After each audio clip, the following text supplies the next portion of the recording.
Louis Cardinals baseball. Tonight from SunTrust Park in Atlanta. It kicks off a road trip, and this evening it's the first of three. The St. Louis Cardinals and the Atlanta Braves. Jim Hayes is here, and that's Brad Thompson. I'm Dan McLaughlin. Welcome to SunTrust Park as the Cardinals take on the Atlanta Braves. The Cardinals have dropped 9 of their last 11, and they're really in desperate need of a solid road trip starting tonight. Yeah, they for sure are. The frustrating part is two parts of the team just can't link up. You'll have a day where they're hitting, then they're not pitching. The starting pitching is good. Then the bullpen struggles a little bit. 9 of 11, you drop that many. Look, it doesn't look good. I'll tell you this, just being around the club today, Danny, look, this doesn't act like a team that's dropped 9 of 11. They understand the way that they're playing, but they also understand how good they are, how talented this group is, and once they do put it all together, it's going to be a good run. Should be fun the next 3 nights. A couple of young stars in Major League Baseball will square off, and we'll start with the Cardinals shortstop, Paul DeJong. Well, you look at the numbers that he's put up so far this year. Paul DeJong has been an all-star. I mean, this is the pace that he's on. He's driving the ball all over the place. He's cut down his strikeouts. He's aggressive early in counts. He's just taking great ABs. And oh, by the way, he's playing incredible defense. I mean, he is the total package. And him and Acuna have been pretty amazing. You look at the youth movement here. Highest National League OPS players 25 and younger. Bellinger, DeJong, Alonso, and Ronald Acuna Jr. We'll see him for the Atlanta Braves, and this guy is a star in the making. I say in the making, he might be a star right now. He is. Well, you look at the numbers that he put up this season, but last season he was even better. I mean, he busted on the scene. He ended up hitting 26 home runs, had a 918 OPS. I mean, he was a monster, and he's fun to watch. I mean, he's got an energy about him. He moves well in the outfield. He swings a hot bat. This guy's pretty fun to watch, too. Jose Martinez looking to stay hot in Atlanta. It's the Braves. It's the Cardinals. A closer look at Jose coming up.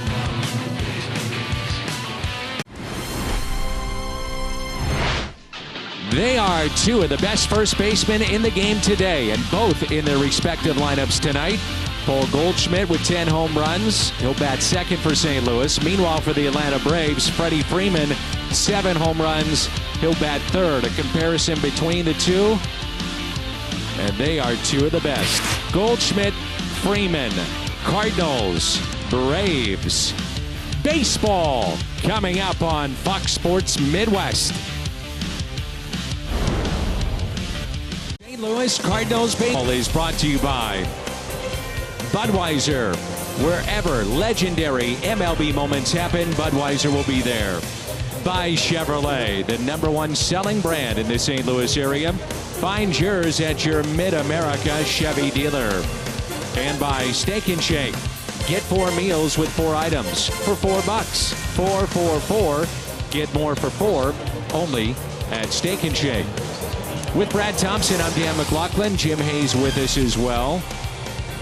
The first of 3, the Atlanta Braves and the St. Louis Cardinals. Last year, the Braves took 4 of 6 against St. Louis, and these two teams, Brad, will play each other 6 times in the next 13 days. So get used to seeing Mike Schilt and Brian Snitker, the Braves and the Cardinals. Well, they should be great matchup. You got a couple of ball clubs here in the Braves and the Cardinals that have postseason aspirations. The Braves did win the division last year. We know the Cardinals' absence from the postseason the last couple of years, but both believe that they can win their respective divisions, and should be some tough-fought matches here in the next couple of weeks.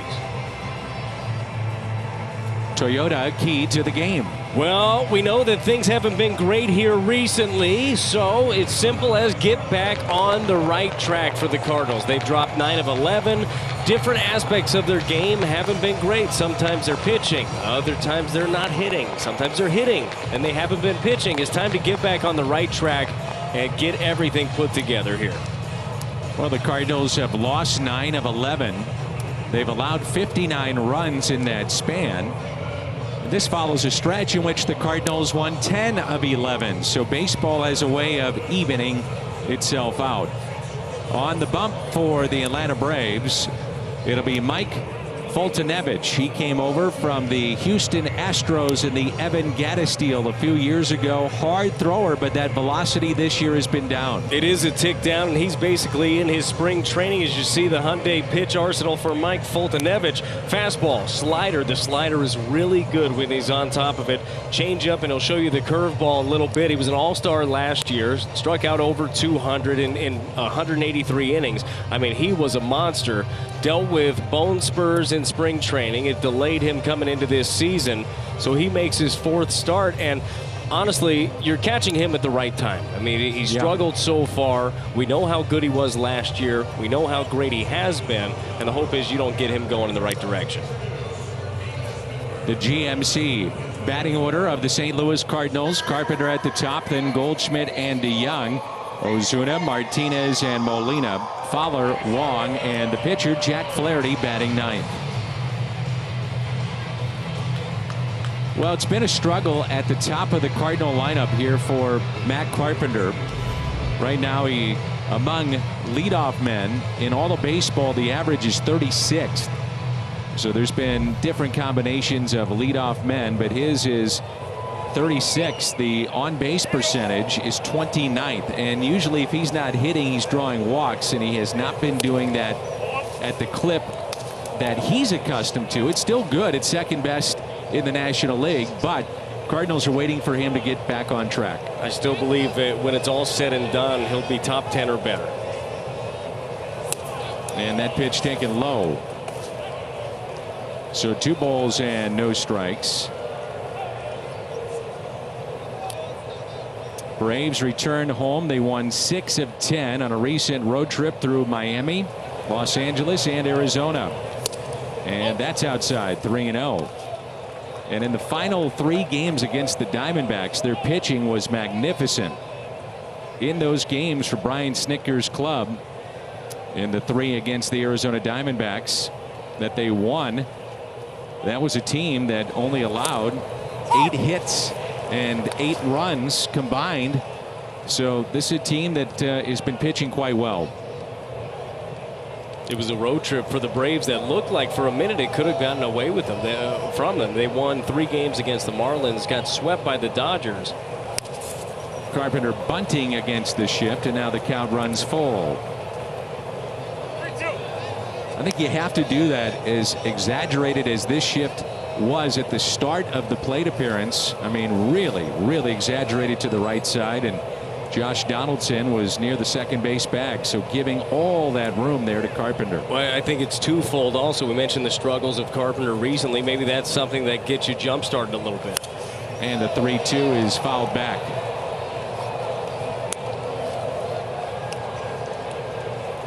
.720 the local start in Cobb County. They try to start them as late as they can. Traffic can be really rough around these parts. And that's taken just a bit low, so a leadoff walk for Carpenter, and that's how we start the road trip.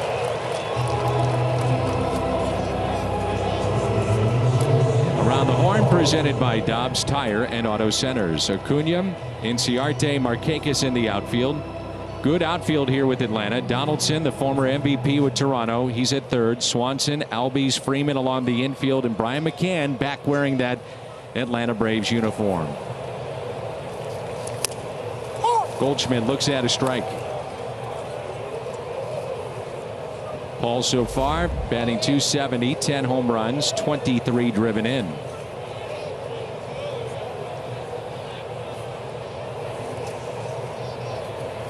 Way inside. Be interesting to watch the fastball velocity last year among NL starters.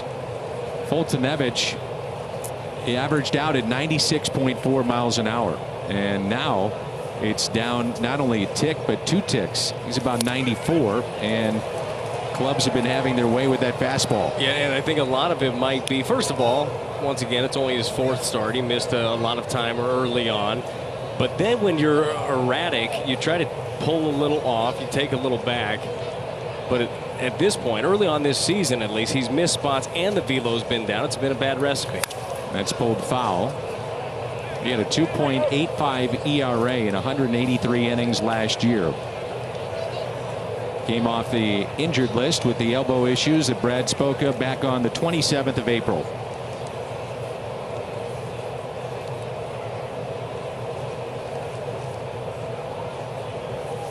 And the 1-2 pitch in the dirt.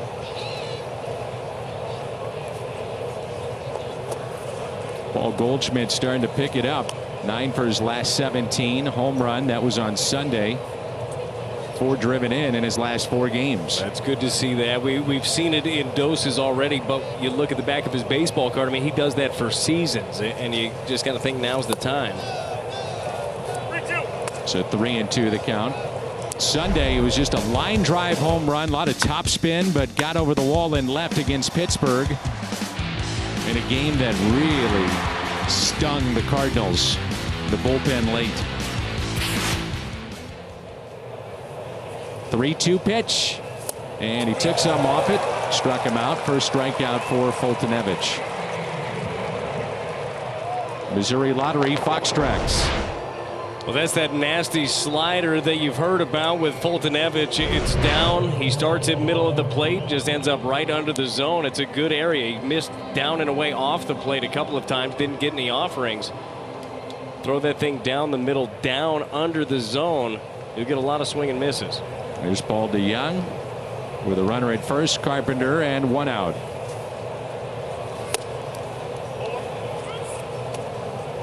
Mentioned in our open, Brad, it's been an all-star type campaign beginning this year for Paul DeYoung, hitting .321, 7 home runs. He's driven in 19. He has been so much fun to watch this year, just to grow as a player. And DeYoung hits a fly ball out to shallow left. That'll drop in. Carpenter stopping at second base. And the Cardinals have something going here in the top of the first. You don't always have to hit a laser here. He just gets a slider middle, jams him a little bit. But strong enough to be able to serve it out there into left field. And as you said, hey, you got some wheels turning. You know, this is, you'd like to see after dropping 9 of 11, be able to put a little pressure on. First game on the road. Give your starter a little bit of a cushion to go into this one. There's Marcell Ozuna, left fielder, with 11 home runs for the Cardinals. Runners at first and second. We both were down on the field before the game, and this is a very quick infield. I mean, they cut the grass extremely short. It'll be a test for the fielders, but some of these ground balls may get through.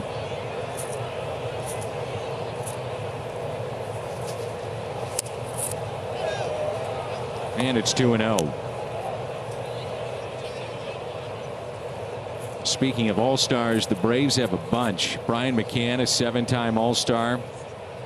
Freddie Freeman there at first with 3 across the diamond. Donaldson 3. Julio Teheran, a couple of appearances. Markakis, Inciarte, Acuna, all have been there. Ozzie Albies, Foltynewicz last year, so they've got some talent. They're really good. You mentioned the fast infield. I do believe that the defense in this series, you got 2 teams that can pick it really well. We got a chance to see some highlights here from both these clubs.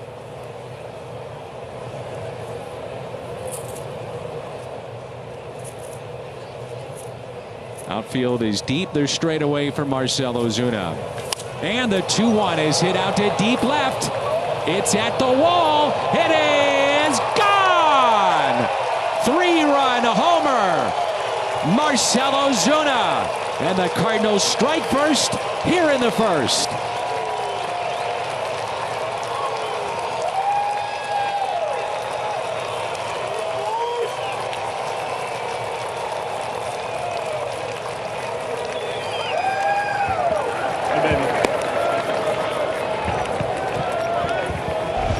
Not a bad way to get back on the right track. It's the slider. This time it's middle. This time it's up. This time it is gone. Marcell Ozuna sees it up and crushes this thing.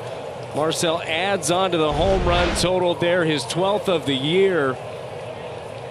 That's a great way to start this ball game right here. 3-0 on the 12th home run. On a 2-1 pitch hit by Marcell Ozuna. He now has driven in 37 on the season. Here's Jose Martinez.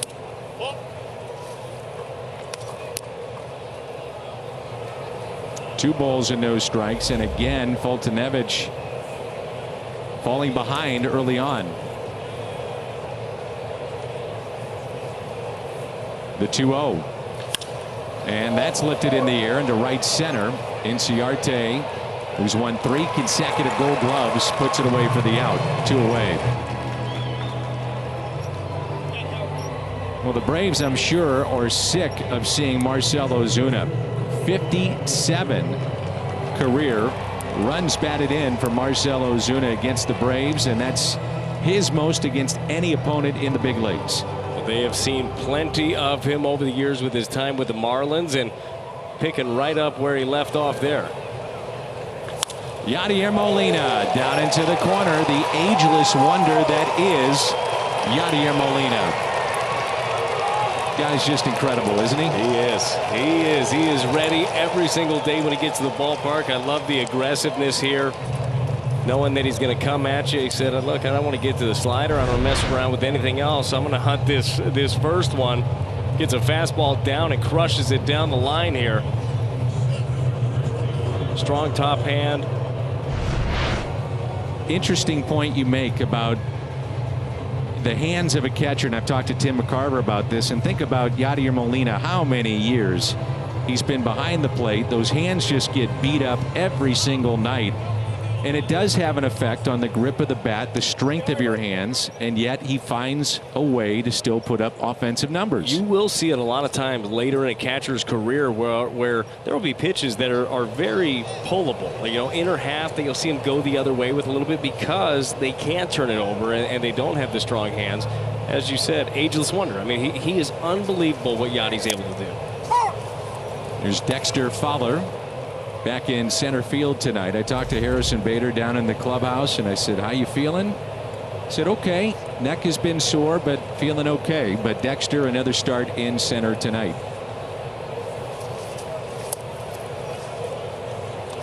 Dexter Fowler, along with guys like Jason Hayward and many, many others that came from this area, were absolute studs in high school, late stages of Little League, growing up in this area. On all the select teams.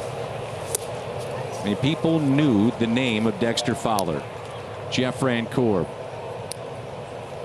guys like that have emerged to be major league stars. That's huge. And in any region, I mean, we talk about ours a lot in St. Louis, the ones that grow up there. And look, if you have somebody as a young kid that you can look at and say, man, he came up through the same Little League as me, or he played at the same high school I did, and then goes on to do some great things. That's strong for any community. There's Jeff Rancourt there on the left, and the Hall of Famer Tom Glavine on the right. Jim Brockmeyer is there, not pictured. And there's a swing and a miss. Wait a minute. That was Chip Carey over there. He had a little bit of the Brockmeyer jacket on. Marcell Ozuna makes it 3-0 with one swing. Half inning in the books here in Atlanta. Ozuna, and a 3-run lead for the Cardinals as Jack Flaherty is on the mound tonight for St. Louis. GMC lineup for the Braves: Acuna, Swanson and Freeman, then Donaldson, Markakis, Albies, McCann, Inciarte, and Foltynewicz. They'll face young right-hander Jack Flaherty. Yeah, for me, with Jack Flaherty today, it's going to be about attacking. Attack. His stuff is so good. Just come right at the hitters, command counts, and he is going to be in really good shape as we take a look here at the Hyundai pitch arsenal for Jack Flaherty. Fastball, one of the best sliders in the game. Curveball has really emerged for him, and he'll sprinkle in the changeup every once in a while. But Jack Flaherty, strike one is going to be big. 7 free passes in his last couple of games. He'd love to limit those and get deep into a ball game here today. And the first pitch is strike. Crooked numbers have been really a problem for the Cardinals' 23-year-old. 18 of his 21 runs have across the plate over 5 distant frames. So, you know, you're talking about a guy that it seems like he's rolling along, and then boom, it's at one big inning, and they turn into long innings, a lot of pitches, and he's not going deep into games. No, it is a key for any pitcher, but younger pitchers specifically, is you can't compound mistakes. So if you walk a guy, who cares? Like, get a ground ball the next time out, or you give up a double. Like, everything, you can't do anything about the last pitch that happened, but you can do something about the one that you have in your hand. And Jack Flaherty, we've seen him get some big time outs, but those innings have snowballed a little bit this year. Love to see him stay away from that in this one. Acuna, the 2018 National League Rookie of the Year. The starts of this season and a breakdown. Jack Flaherty and the walks that have been up. Flaherty, by the way, was 5th in that NL vote for Rookie of the Year. Inside corner, and he struck him out.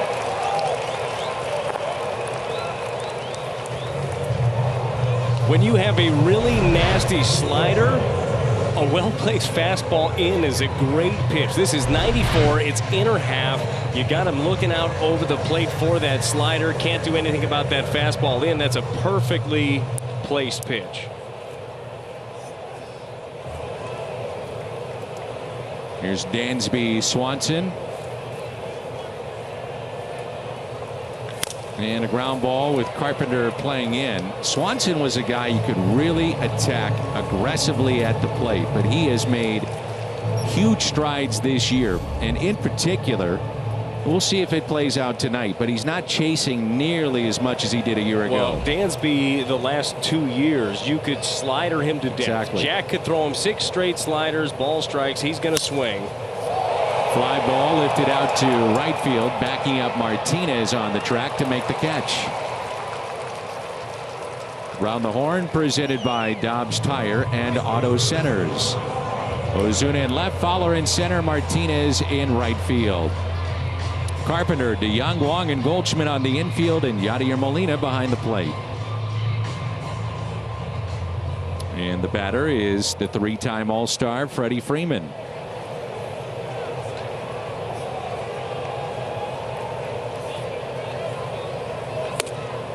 Must have been odd for all their fans and media and players not to see Freddie Freeman in the lineup Sunday in Arizona. This is a guy that played in all 162 games a year ago. He takes pride in playing every game, and he's done that a couple of times in his career. He's battling the flu right now, and the flu bug has struck their team so much so that on the flight home, many of the players and traveling party wore masks so that they wouldn't catch the flu bug. That's a really fun flight.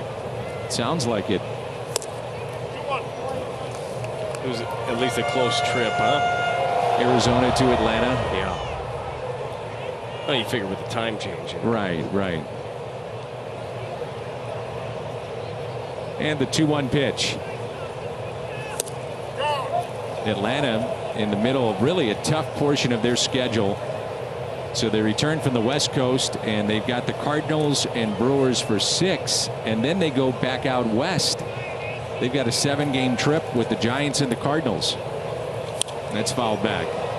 So you got to go from Atlanta here all the way back on the West Coast to face the Giants, and then the Midwest with St. Louis. Not easy to do. No, it's not. I bet, though, if the flu bug has passed, it won't seem like as bad of a flight without masks. I would agree. And Flaherty comes back to strike out Freddie Freeman. 2 strikeouts in a 1-2-3 inning for Jack Flaherty. Ties up Freddie Freeman. We move to the second. Cardinals on top. Cardinals have Wong, Flaherty, and Carpenter here in the top of the second. And the first pitch is strike.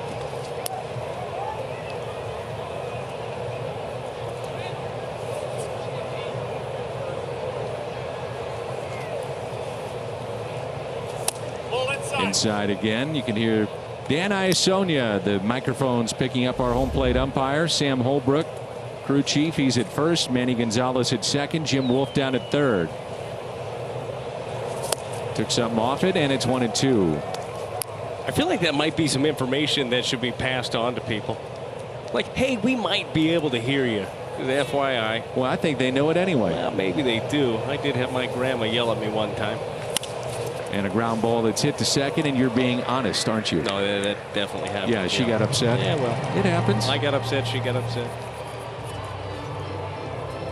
Make sure you download the Ballpark app. Busch Stadium or on the road. Find out the latest. What's happening at Major League ballparks around this season. And what did Grandma say to you? Well, she said maybe I should watch my mouth a tiny bit when I'm pitching and walking off the mound the whole way. Did you get any trouble when you knocked yourself out and punched yourself at Fenway Park? I don't know why we got to bring that up. You were talking about it before the game. Yeah. Well, no, it's not trouble. We did talk about this. Yes, it's we fair. did. But I Everything don't we know. say on this telecast Still to this is- day, I don't know if I hit really hard or can't take a punch. Could have been no clue. both. Yeah, I don't know. I could be Soft chin. Glass Joe. Yeah. Or I could be Tyson. So I you don't had know. a rough outing at Fenway. Yeah. And you went into the I ran out of things to hit. on the way. clubhouse It's a and then you long punched walk. yourself. Yeah. And you knocked yourself out. And by the way, don't do that. Like if you're, Did if you you're really knock listening- yourself out? Yeah, I went black for a second. Like I didn't fall out Anybody of my see chair. this? There were like a couple of clubhouse guys. Most people cleared out. Yeah. Others have done that, I've heard. Yeah, I'm sure. And Flaherty hits it out to right field near the stands and out of play. So you didn't headbutt the wall. It was No, a that would be fist, stupid. Are you kidding me? Like a headbutt a wall? a fist to the cheek. Yeah, just like, but I caught myself in the temple. I think. Huh. I don't know. A little fuzzy. Yeah. Anyways, I only had a couple more days left there with the Royals. That might have been the end of things. May explain. Some said I had anger issues. And some did. It's hard to have anger issues and be ineffective and keep a job, you know? I get it. Yeah. So here we are. And now you're doing this. Yep. The 2-2. Flaherty, soft liner into right. And that's out number 2. And we're back to the top of the lineup and Matt Carpenter. Cardinals made Fultonevich work really hard in the first inning. Through 29 pitches. He's gotten the first 2 out here. Be great to see another great AB here by Matt Carpenter. Make him work. You don't want Fultonevich to get in the groove. You'd also like to see the Cardinals be able to put up these multiple crooked numbers. We've seen recently here where you have that big inning and then you don't have anything for a while. Put up a few against him. Cardinals have had 3 of their hitters for Mike Schilt have 7 pitch at bats, and that includes the man at the plate, Matt Carpenter. So that's how you get into a bullpen. Plus with him dealing with the elbow issue, and as you mentioned, kind of like his spring training here, but they want to get him back in the rotation as quickly as they can. Might be into that bullpen sooner than later. That's always the plan. Get the pitch count up, score as many as you can, and then go attack the pen. Here's a 1-1 pitch to Carpenter. Walked and scored on the 3-run homer hit by Ozuna in the top of the first. Fultonevich a little upset he didn't get the call on there. It looked to be a strike, but when you miss your spot that bad, it's very difficult to get the call. Little tapper back to the right-hander. He'll underhand to Freddie Freeman. Cardinals go quickly 1-2-3 at the top of the second. SunTrust Park. First stop on this 2-city trip. Now in his 20th season in the Cardinals organization, the Cardinals third base coach with more on Pop. Guest of Jim Hayes on the pregame show. Jimmy, what do you got? Yeah, Pop is kind of a rarity in Major League Baseball. He has spent his entire professional career with just one team. He was drafted by the Cardinals in 1991 and has been with them ever since. After 11 seasons as a player in the minors, Pop took a job as a batting practice pitcher and has basically done every job you can do in the Cardinals organization. He wears number 75 in honor of Darryl Kyle, the number 57 flipped. Pop told me he actually was born on the same day as DK, December 2nd, 1968, and they grew up not far from each other, about 20 minutes apart. Pop told me that first year when I was throwing BP, Darryl really took care of me, and we became close. I wanted to honor his memory, remembering DK, Dan. Yeah, that's a great story, Jimmy. And Pop began in 2000. Memory serves correct. 2000 was the first year. He was the batting practice pitcher for the Cardinals, and then he took a role in the minor leagues. But the idea was, as Donaldson looks at bowl 3, but the idea was they knew he was a player in the minor leagues, clearly, and they felt, because George Kissel also talked to Walt Jocketty and John Mozeliak, they felt he'd be a good coach and a good mentor, good manager at some point. So get him around Tony La Russa. And Jimmy, you have more to add. Yeah, Pop was born the same day as Darryl Conn, which is hard to believe, and they were 20 minutes away, both really good baseball players, but they didn't know each other. Pop told me that Darryl was such a prospect. He said, I knew him, he didn't know me. But really, it was Darryl Kyle taking him under his wing, a guy, a career minor leaguer who was throwing batting practice to make a living, and they became close. Great story. Yeah, Jimmy, I'm curious if you got into Darryl's family at all. Did you guys talk about that on or off the air? We didn't. I know that he is still in touch with the family, but we were just talking about Pop and his legacy, and you mentioned some of the great mentors he's had along the way, but he just isn't going to forget about DK, the guy that really kept him going. 17th round pick, 441st overall.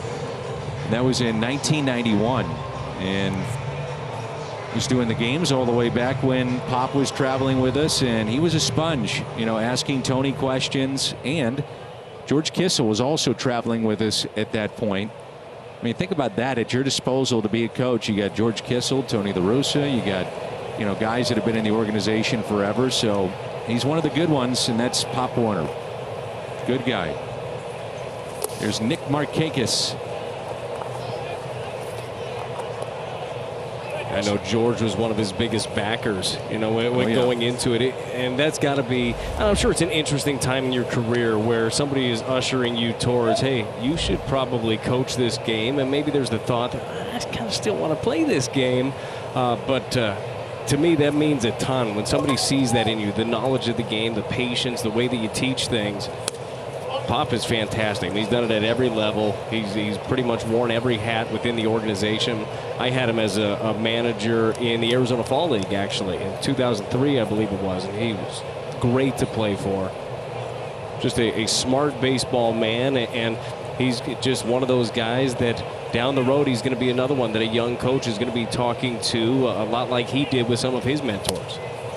There's a strike to Markakis.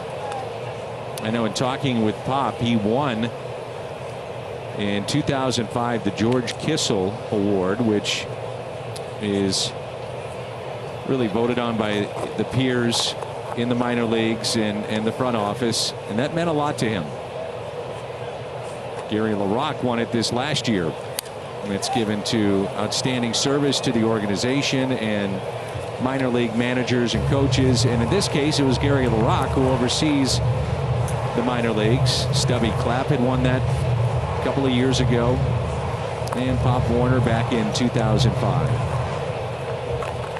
2-2 the count on Markakis.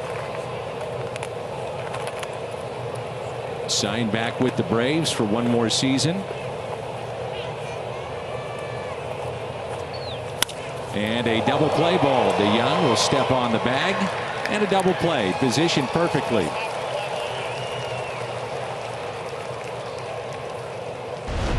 This is about as good as it gets right here. He shoots one right back up the box, takes the one hop off the rubber, and then Paul DeYoung is right there ready to make the play. Great positioning and a great job by Jack Flaherty executing a pitch. You have the leadoff walk. You don't let it snowball. You get the 2-ball, and all of a sudden the momentum is right back in your favor. And it brings in Ozzie Albies.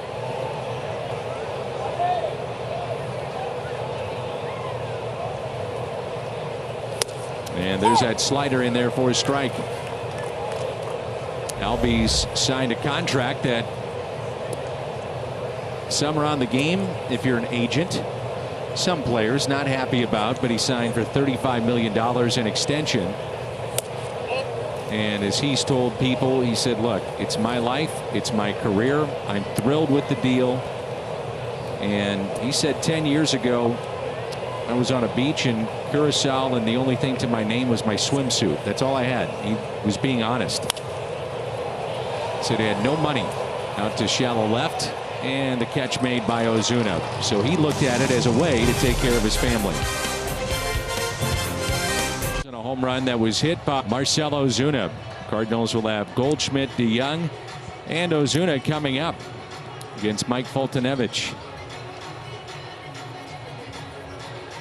Braves had that incredible run, 14 consecutive division titles, and then fell on hard times.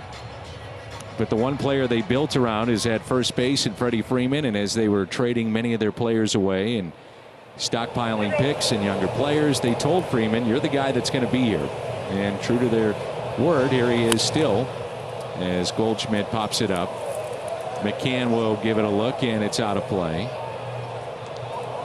But just an incredible, and I mean an incredible run for the Atlanta Braves. Oh, it's unreal. I mean, when you look at it, it's who were they even playing against? I mean, they were playing against themselves essentially for a long time.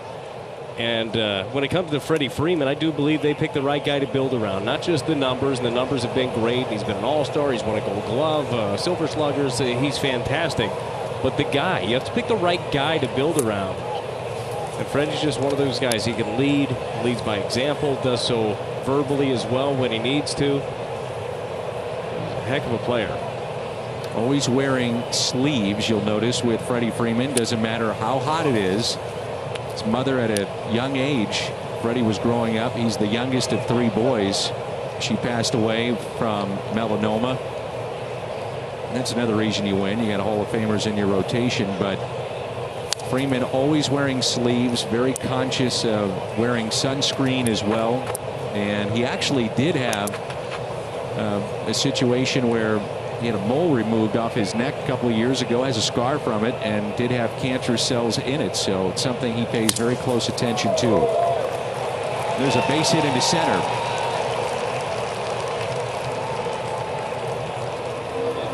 So Goldschmidt 1 for 2, struck out first time, and now a single into center. And the batter is Paul DeYoung, who had a bloop hit to left.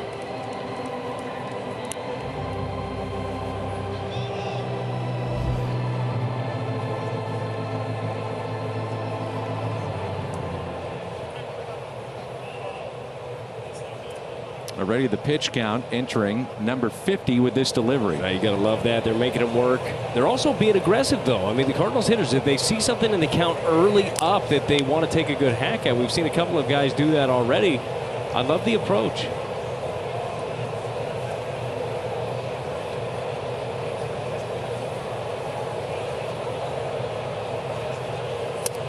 And there's a strike on DeYoung. See the Braves occasionally in spring training, as they had been at Wild World of Sports for a number of years in Orlando. New facility coming in, I believe, next season. And it's on the inside corner, 0-2. Mixing it up quite a bit here. Curveball away, changeup in. Usually you see from Foltynewicz, it's fastball, it's slider.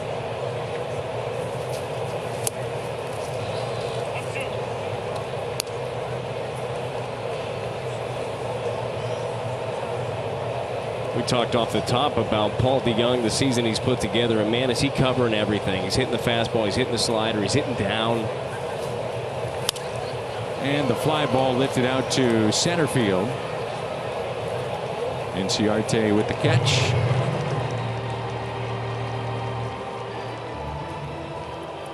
Take a look at Marcell Ozuna's home run, a 3-run homer back in the first. StatCast AI, powered by AWS, hit it a mile high and plenty deep, 106.1 off the bat. A good way to get things going for the Cardinals early on. Had a couple of guys on, didn't want to leave them stranded, and Foltynewicz threw him a breaking ball, hung it, and Ozuna did what he's been doing all year. He put a little hurting on that thing.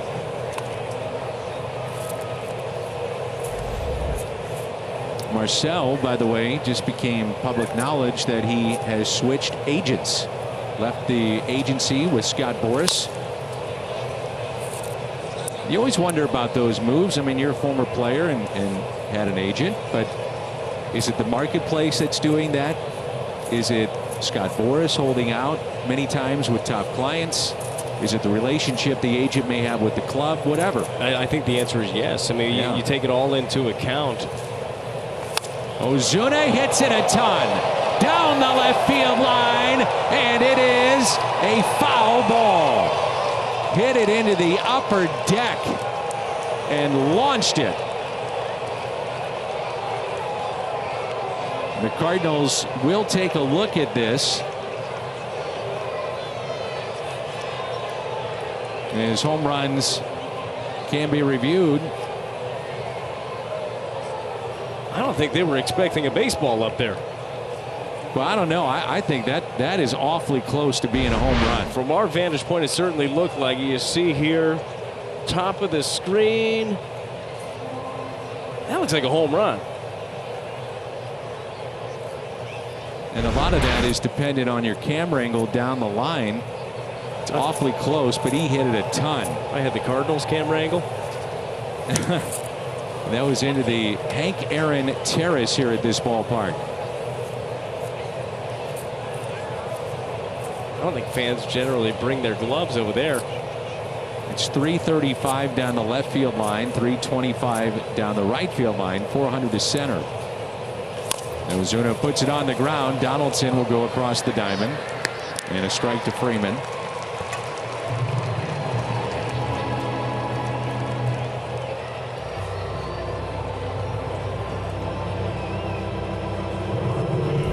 Foltynewicz stats with Lowe's, and taking a look at his career.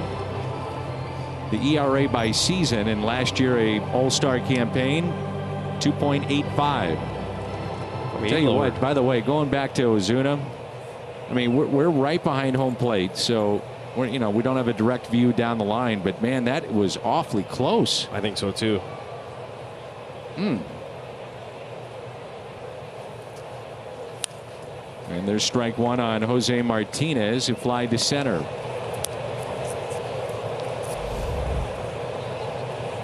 Had a great conversation in the clubhouse today with Jose about everything happening in Venezuela. He's got a 5-year-old boy. He's got a 10-month-old girl. Talks to them daily. And that's hit up the middle, and a base hit. Goldschmidt will score, and it's 4-0 Cardinals. Jose Martinez drives in his 20th run of the season. But to finish the point, he said this: getting in the box takes his mind off of anything that's happening, family, country, his coffee, whatever. He said, I get in the box, I play baseball. Yeah, it's nice to be able to have that. A calm place. He looks anything but calm, honestly, when he's at the plate, but you got to be able to have that, and he comes through yet again, gets a pitch up in the zone, serves it right back up the middle. Here's Molina, who doubled down into the left field corner his first time up. So a 2-out single by Jose Martinez to bring in Goldschmidt, and it's 4-0.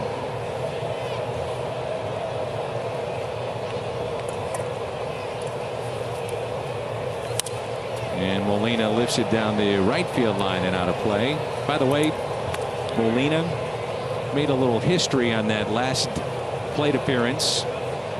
He's now tied with the great Rogers Hornsby, 67 career doubles.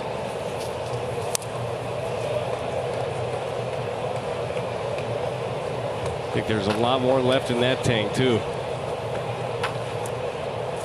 I would bet the house that he does not retire after his deal is up next year. Here's an 0-2. I don't know how you could. Still doing the things that he's doing. It's very apparent being around Yadi how much he loves this. He loves every bit of it. He loves the game for sure. Everybody loves the game. But he loves the preparation. He loves working. He was in the team hotel in the workout room early this morning. Yeah, guys don't tend to do that usually. Rogers Hornsby, the decade of the 1920s. Batted for the decade .382.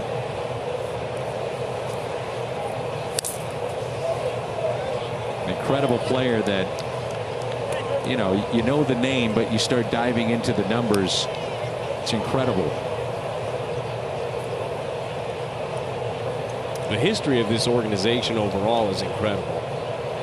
Kind of fun to dig in. Love checking out the Cardinals Hall of Fame Museum. And Yadi strikes out. Foltynewicz has his third strikeout. The Cardinals pick up their fourth run. Have a lead midway through 3. 4-0 Cardinals. Drive in Paul Goldschmidt. 7, 8, and 9 for the Braves here in the bottom of the third.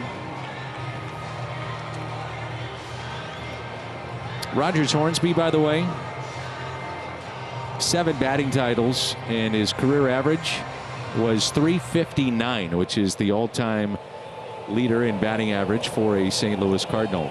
Career .359. Career. Won a couple of Triple Crowns. And the amazing thing was he was traded for Frankie Frisch, and Frisch became a great player in his own right. Here's Brian McCann back with the Braves. And lifts a fly ball into shallow right, backing up Colton Wong, and there's one away. So Flaherty looked sharp here early on, and a reminder, we return home May 21st. That's a Tuesday in the Budweiser Terrace and a Bud Bash. Rex Hudler. Purchase a theme ticket, receive a Rex Hudler bobblehead. Buy a VIP theme ticket, and you also gain access to his pregame autograph session. That's tickets at cardinals.com/budbash.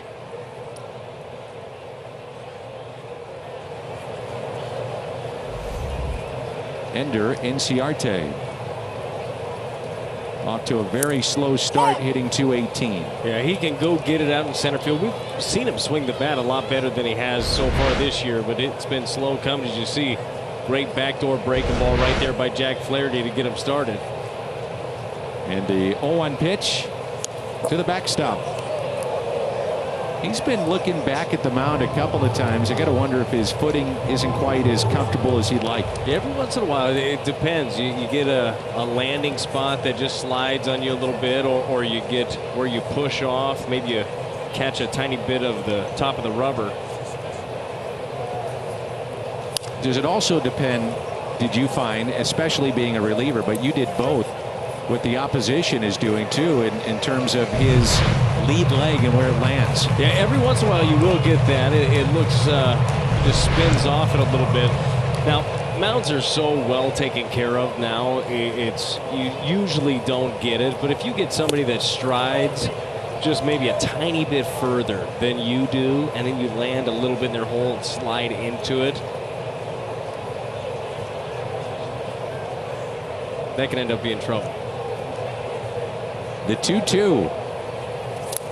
That's to the backstop again. Yeah, I've seen a lot of pitchers. They just slide right into that. Lose their footing on that front leg. As a pitcher, though, you can ask the grounds crew to come out and tap it down. You can.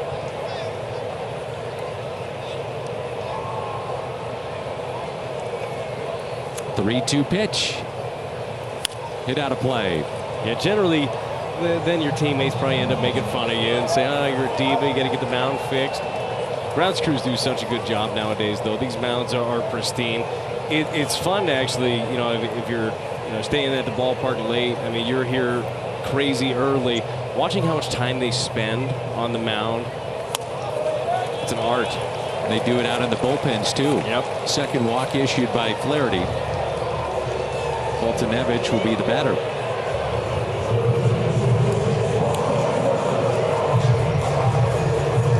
Not what you want to do with the 8th place hitter batting .218 and the pitcher on deck. No, it is not. And the hope here is maybe Nevich bunts one way too hard. You still get the ability. Inciarte moves well, but you still roll one up. Who knows?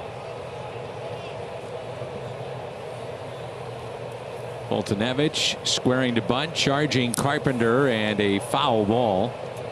The leg or foot of Yadi Molina. Well, for years you could come here to Atlanta and you'd see one of the great players in both franchise histories in Terry Pendleton, and he is now in the front office with the Atlanta Braves. But Eric Young Sr., he's the first base coach. Ron Washington is down at third, giving the signs. Good bunt as Goldschmidt will throw to Wong, covering the bag at first. Ron Washington was the manager, you may recall, in 2011 of the Texas Rangers, who lost to the Cardinals in the World Series. Ron Washington is a great teacher of the game. Yes. It's fun to watch. He was out here early, working over at first base, around the bag. He's great with infielders, especially. Just a smart baseball man. Ronald Acuna. Acuna back in the leadoff spot now, trying to get things going offensively with him.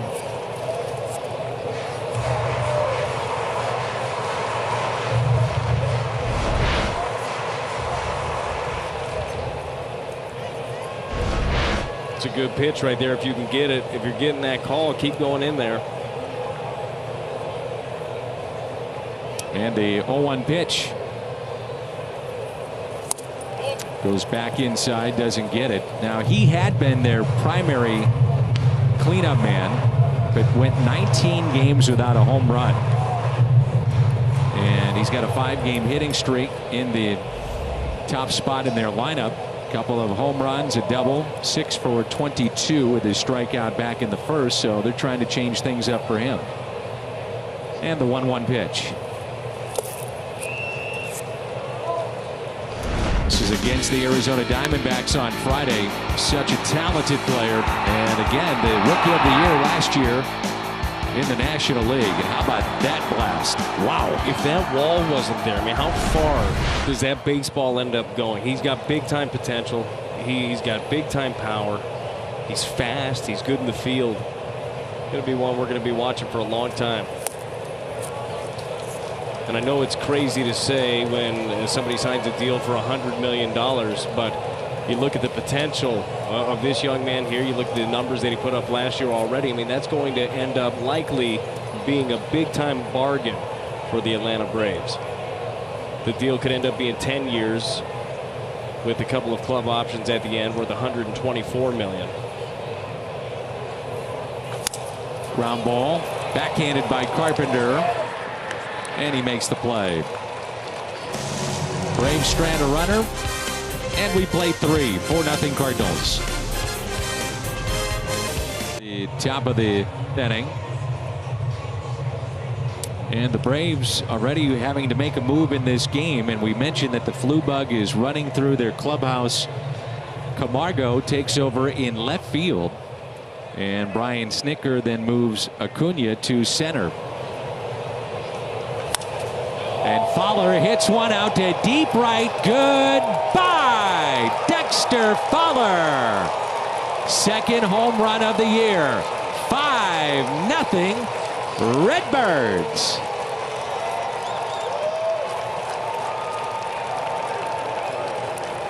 I think he knew it too. Oh, you think so? Yeah, Cardinals being aggressive, and this one right off the bat, you can tell, no doubter. I love seeing this. I love seeing the Cardinals continue to pour on. They scored the 3 in the first. He's tacked on a couple afterwards, and this one's just a center cut fastball right here for Dexter Fowler. Hey, Dexter is swinging a totally different bat than he was last year. I mean, Yes, there's an aggression to it. The hands are fast. It's fun to watch this guy play right now. Good for Dexter. Have a little fun playing the game this year. Smiling, happy. Yep. Engaged. And Wong pops it up. Shallow center. Swanson with the catch. This is the type of player the Cardinals thought they were getting when they signed him to a 5-year deal. Well, throughout his career, he's been a guy that got on base a ton, and you knew that he would just be somebody to get things started. We've seen above and beyond, I think, expectations coming into the year, and certainly I think that expectations, at least from the outside looking in, were down after a really bad year, but the organization had faith in Dexter that he was going to get it done. Mike Schilt had faith in Dexter that he could do these types of things, and it's great to see them come to fruition. I give that man right there, Mike Schilt, a lot of credit. Now, players, they've got to perform, but Mike Schilt connects with him and found a way to get the best out of him and try to continue to get the best out of him. Now, you know, it's early. We'll see how it all plays out, but he's hitting right around 300. Second home run. He's driven in 11. He's playing center field. He's done a nice job. I was talking with Mike the other night. He said this stretch that we've been in, he said it's been baffling for me because he said I've been around the game a long time, and he said we've got guys that are putting in the work. The effort is there, and then you look at it analytically. Exit velocities, the things that you say, well, normally if you do that, you're going to win some games, get some hits. And he said, you know, it's just been kind of baffling. Isn't that just baseball, though? The way it goes. Yeah, it really is. And I do believe that there will be times throughout the season where you have a week where you're not doing everything the right way. You do have some things that you're not taking great ABs overall as a team. Maybe your pitching overall isn't great, and you're still figuring out ways to win the ball games. I kind of feel like those just come out in the wash throughout the major league season. And Brad, over the weekend, first time this season, Mike had seen a starter go back-to-back 7 innings. You had Michaelis and Wainwright. You do that, a lot of times you're going to win. You didn't get either of them. Nope. And a fly ball to left. So the home run hit by Dexter Fowler back in Atlanta, Georgia. His second of the year, no doubt about it. It's a 5-0 Cardinals lead. Second of the season, 5 Cardinals, and let's check in with Jim. Danny, Carlos Martinez is set to make another rehab appearance tomorrow at Springfield. As Michael Gersh put it, it could be his final hurdle before being cleared to return to the big club. Gersh says they want to make sure Carlos is absolutely ready. Gersh told me, we want to see him throw a 30-pitch outing and recover well. Gersh says Carlos is slated to throw a couple of innings, about 30 pitches, and if he gets the green light to return, he probably won't be available until Saturday, as they want to give him a couple of days to recover. And Jimmy, just to follow up, this is Swanson at the plate, but I know a lot of people are talking about his velocity. What have you heard about that? Velocity, mid-90s. Mike Schilt said the other day he got up to 98 miles an hour. And the reason that's important is you have to remember there was a stretch early in his rehab where Carlos admitted he wasn't comfortable throwing at full velocity, which could have been a red flag if you're looking at his recovery. But apparently he's fine throwing heat. Dan, as you know, he likes to mix it up a little bit. Sometimes he likes to throw a little faster. Sometimes he'll change it up and throw the ball a little bit slower. He likes to give the opposition different looks, but there is absolutely no reluctance to throw that 97, 98 mile an hour fastball. That's good news. All right, Jimmy, thank you. Round out by Swanson and now Freeman. Mentioned that Freddie unfortunately his mother had passed away when he was a little boy, and he becomes a major leaguer. His dad was an accountant, I believe, and his dad would take him, and he's from California, and during his lunch break they'd go hit baseballs. So his dad always wanted to be very present in his life and raising the boys on his own. And he said, my goal was never to have him be a major leaguer. He said, I'm not one of those dads. I didn't know much about hitting baseball. He said, I just wanted to be around my kids. And he said, all of a sudden, Freddie's starting to hit rockets everywhere as he got stronger and became one of the preeminent young baseball players in the country, and obviously a top draft choice.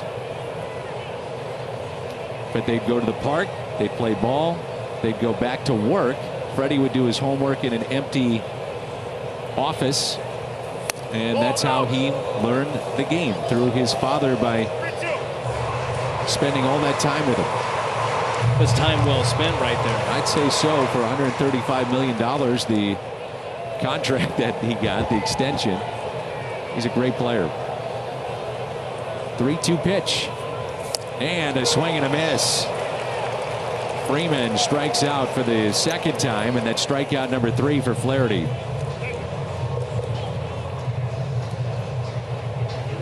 BJC Healthcare difference makers, and it's Wainwright, Michaelis, and Hudson. So we're seeing the starters go a little deeper. It's great to see, and to me, really, I do believe, as great as the lineup is for the Cardinals, and I believe the pen is great as well, this team is going to succeed when we go down the stretch because of the starting pitching, getting them deep into games, giving them opportunities to win, and we're seeing it. We're seeing Jack Flaherty looking efficient, attacking so far today. Adam Wainwright spun a gem his last time out, and I realized the last couple of games, when you look at the numbers, the Cardinals didn't have a victory. Look, if those guys are doing those things, they're going to win most of those ball games. Good fastball to Donaldson. Jack looks good. He looks really good right now. He's spotting up his heater, both sides of the plate. Slider looks really good.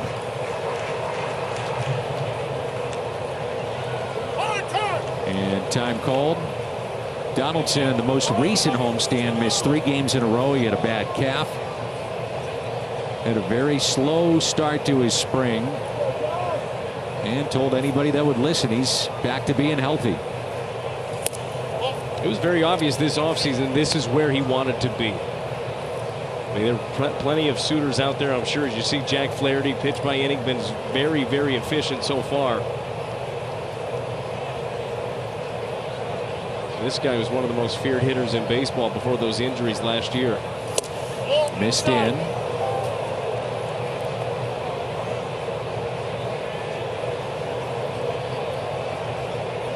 And while with the Blue Jays, big, and I mean big numbers. He came from the Oakland A's and then signed as a free agent here with Atlanta. So he reunites with his GM in Toronto. Be the 4th full count for Flaherty to deal with here.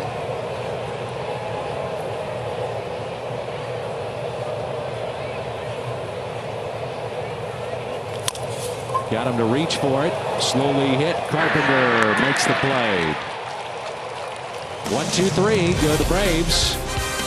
Inning number 5 rolls in when we come back.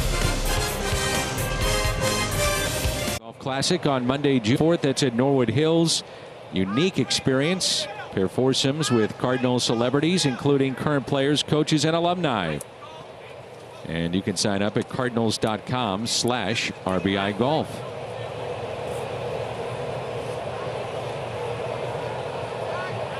Here's Paul Goldschmidt, who's 1 for 2. Pulls it to Donaldson down at third. And there's one away.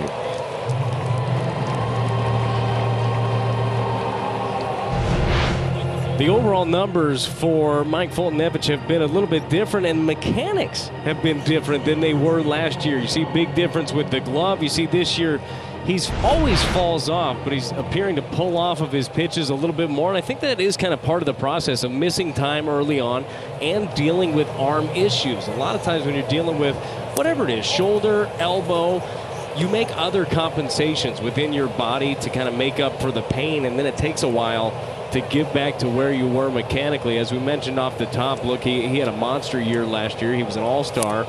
I do believe that he'll get back to that. But he's still trying to figure himself out early on in this season. As you said, this is the right time to face him. I don't want to face him in a month. He is from Illinois. He grew up a Cardinals fan in a household that was split, Cub fans and Cardinal fans.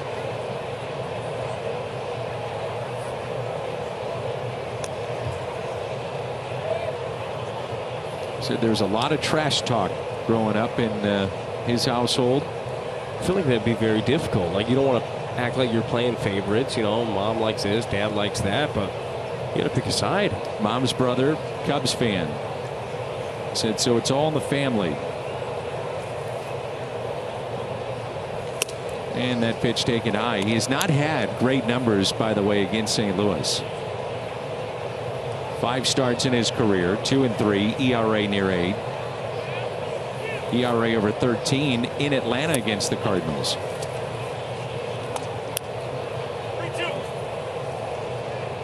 "83 pitches thus far as we play here in the top of the 5th. 5-0 Cardinals with 6 hits.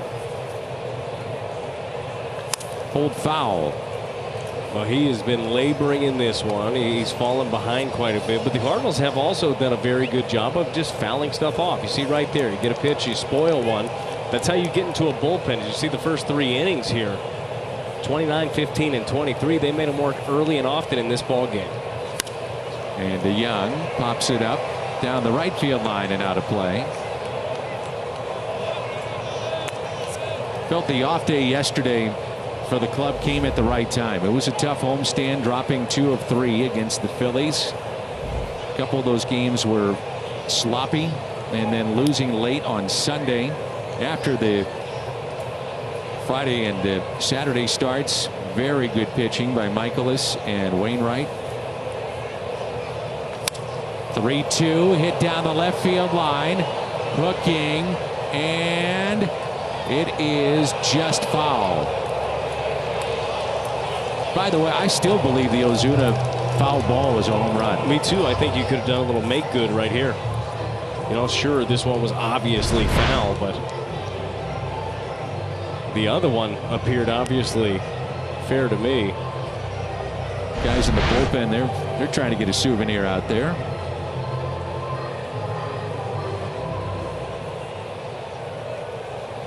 Think back to the reaction in 2006 of the Yadi home run at Shea.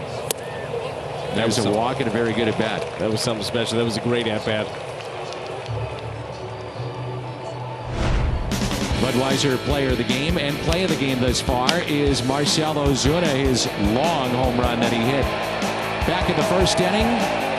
12th of the year. He's now driven in 37. That a 3-run shot in our Budweiser play of the game. It was just so needed early on in that game, just to get a little bit of momentum. We all know the Cardinals haven't had a ton of that recently. Inciarte, who left this game, leaves with lower back tightness. So the second walk handed out by Fultonevich. The 1-0. 2 balls and no strikes.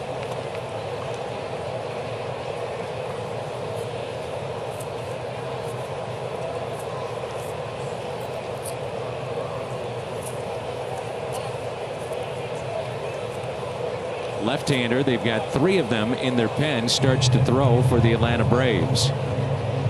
They've got Jesse Biddle, Sean Newcomb, and Johnny Venters. And that's Biddle there, just started throwing.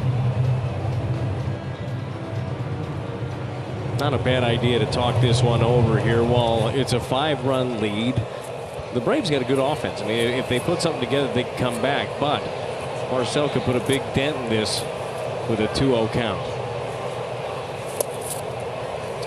3-0. Jose Martinez on deck. Then you have Molina. And I'm sure the lefty is getting loose for Fowler. Turn him around to the other side, and then Wong. We'll see. And that's taken high. So back-to-back walks.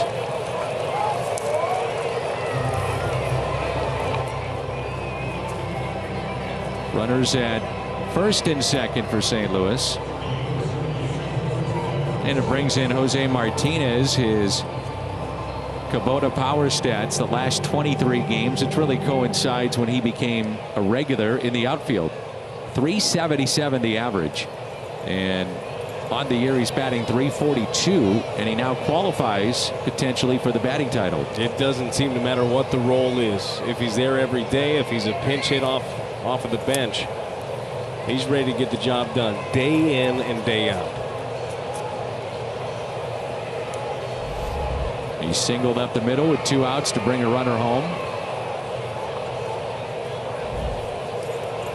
That made it 4-0. Then Fowler, the solo home run.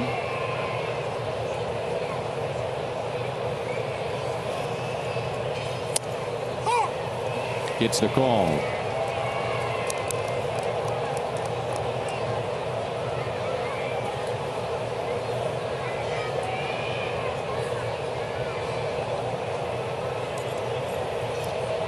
If you're wondering, to qualify, you have to have at least 3.1 plate appearances per team game. That's 502 over this long season. So now Martinez does qualify.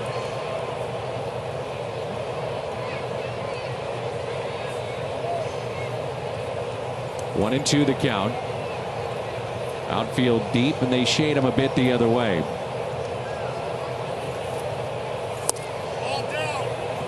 Just a bit low. Well, that's a tough 2-strike pitch to take, but it is low. It's a good take by him too. I mean, he stayed back on it. He saw it kind of down out of the hand. He recognized slider. Certainly, I mean, even though it was under the zone, I guess it's a call that could go either way, but a good take. 2-2 pitch, and a swing and a miss. Strikeout number 4 for Fultonevich. Been seeing the body language and how he received the baseball back. You can see he missed location. He knows it. He got away with it. He's just not happy with what's going on. There's been a lot of frustration out there, and certainly, I mean, it hasn't been the start to this season that he's hoping for. And the result is great. I mean, to get a strikeout in a situation, but you also know when you execute and when you don't, and kind of frustration's boiling over. And now 2 outs in Molina. Most doubles all time. Musial, Albert, Lou Brock, Joe Medwick, and he's tied with Yadi Molina, so only 10 back of Medwick. Stan's going to be a hard catch. I would say so. I think that one is safe.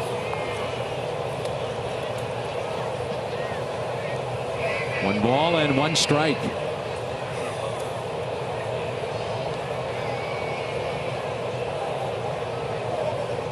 Doubled back in the first, down into the left field corner, and then struck out. The 1-1 pitch to Molina. Sends it in the air. Out to center. It's at the wall and gone. Yadi, he's got a double, and now a 3-run blast to center.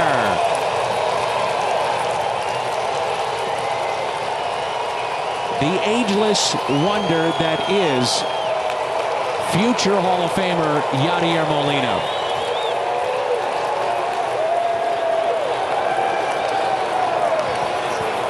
You hear him now. There are a lot more Cardinal fans here at SunTrust than I thought there were early on. 8-0 lead in this one. And Yadi does it again. Cardinals with a pair of 3-run homers. Ozuna and now Yadi. And that's it for Fultonevich. Just another slider up in the zone, mislocation. Fultonevich didn't miss too many of those last year, but he missed one here. 8-0 lead. Pitching change coming up for the Braves. Jesse Biddle, one of these the Braves have in their pen, or Chevy called to the pen. Dexter Fowler is homered. 3 Cardinal home runs hit tonight. That was home run number 150 in the career of Yadi Molina. Inside, and it's a ball and a strike. So impressed by Yadi in general, but just the power that way. I mean, that was a slider up in the zone. And it was a good pitch to hit, but I mean, he's driving that to a big part of the ballpark right there. To mention, it's 400 to straightaway center.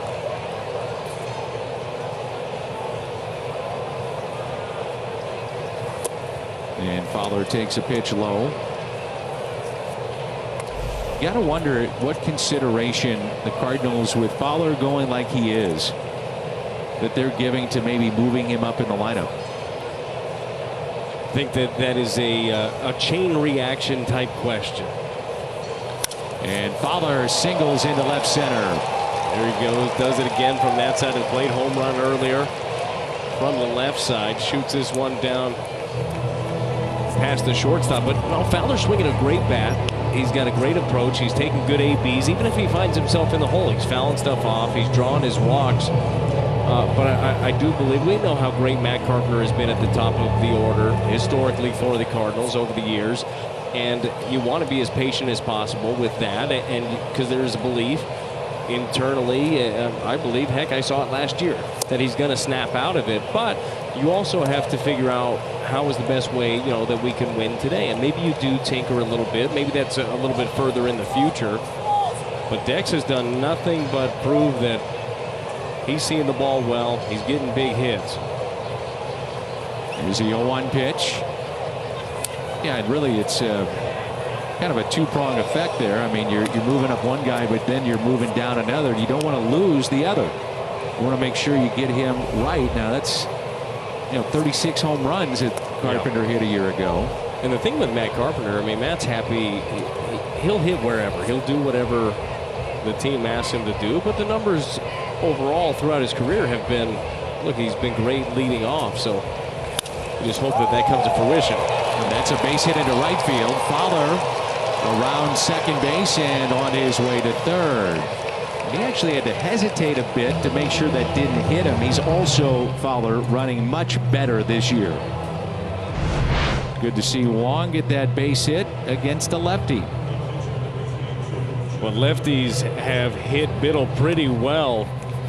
And he just shoots this one right through. Dexter Fowler ends up hopping right over that one.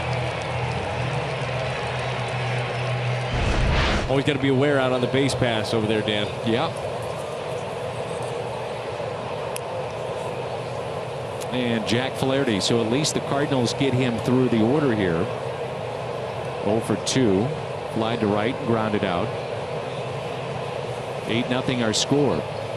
And Flaherty sends one into left center. Acuna won't get it. A run scores, and Wong stops at third. Jack Flaherty. That's 3 consecutive singles that Biddle has given up.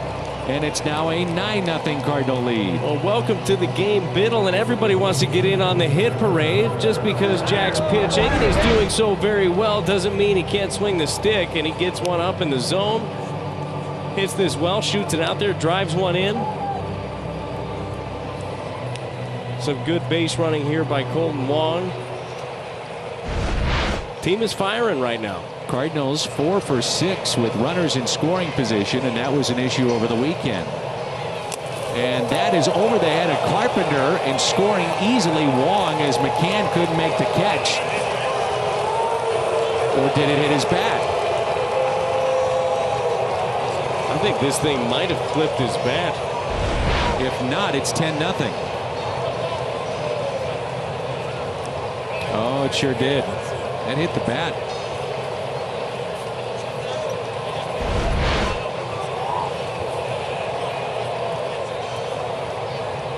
You can't do anything because you can't review this. Oh yeah, that's a foul ball, and the Cardinals get a break, and that's charged as a wild pitch, and Brian Snitker just saying nothing I can do about it. What are you going to do? Right. How about we chalk it up as even from the home run that we thought we had earlier? Okay. Is that okay? That'll work. So this wild game pitch pleases itself. You don't see that every day. Oh. 10-0, 1 ball, 1 strike here on Carpenter.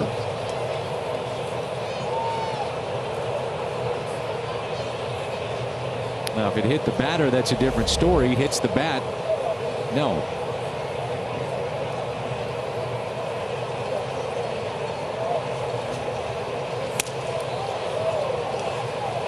Carpenter tonight has walked and scored, grounded back to the pitcher, and fly to left. I was going to ask you, where are you at on the reviewable, non-reviewable stuff? So I almost fall in the camp of if we can do it quickly, if you can expedite some things. I mean, I know it's not a close ball game, right? It makes it from 9-0 to 10-0, but still, I mean, there were runs scored in that. A call that was wrong. Yeah, if it's clearly shown and you have the technology to do it, show it. I feel like that's an easy one. I mean, right off the bat, it's like, hey, there's got to be some sort of technology out there. Well, you're saying it's 9-0 to 10-0. You know the guy that really cares? Biddle. Yeah. I've been that guy. Yeah. In the game that looks a lot like this. Every run matters. 2-2 the count on Carpenter with a shift on the right side. Claim to pull in the outfield. And Carpenter hits it the other way. Pretty well hit. And that ball is over the left fielder's head. Another run will score. That's Flaherty to make it 11-0. And Camargo couldn't come up with it.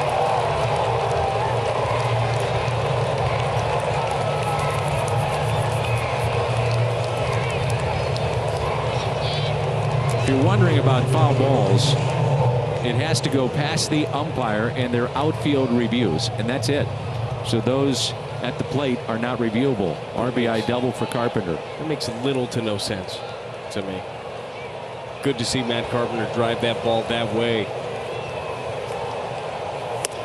And a ball to Goldschmidt. So the Cardinals bat around here in the fifth. They knock Fultonevich out of the game. Goldschmidt started the inning with a ground out to third. And the 1-0 pitch. 2-0.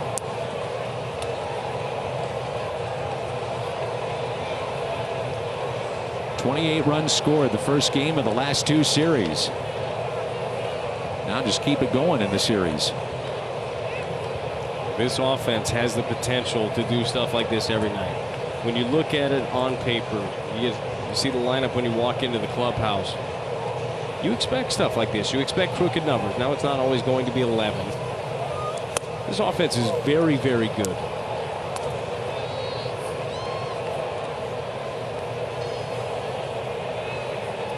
Well, Goldschmidt tied now with Pepper Martin, 1,227 career hits. Pepper Martin, one of the leaders of the famous Gas House Gang.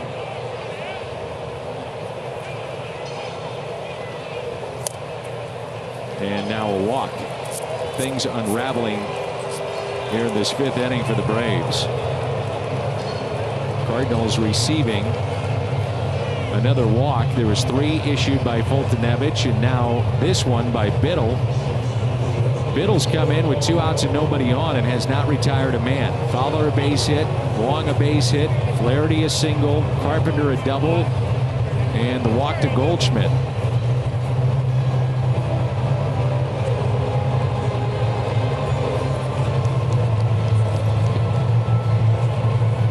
Now a quick word from Great Southern Bank.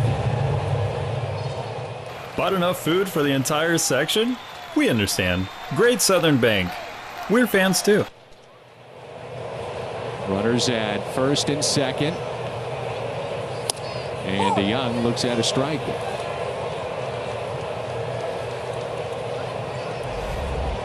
Paul walked and scored this inning. Also singled and scored back in the first.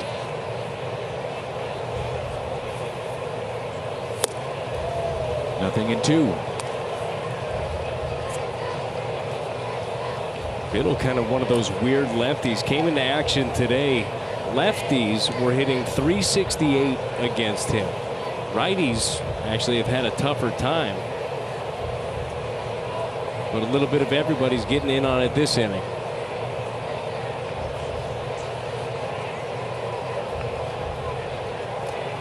.02 pitch in the dirt. This type of game midway through, you always wonder about managers with their players that play every day. You know, where you see a Matt Wieters maybe come in this game, bench guys get a chance.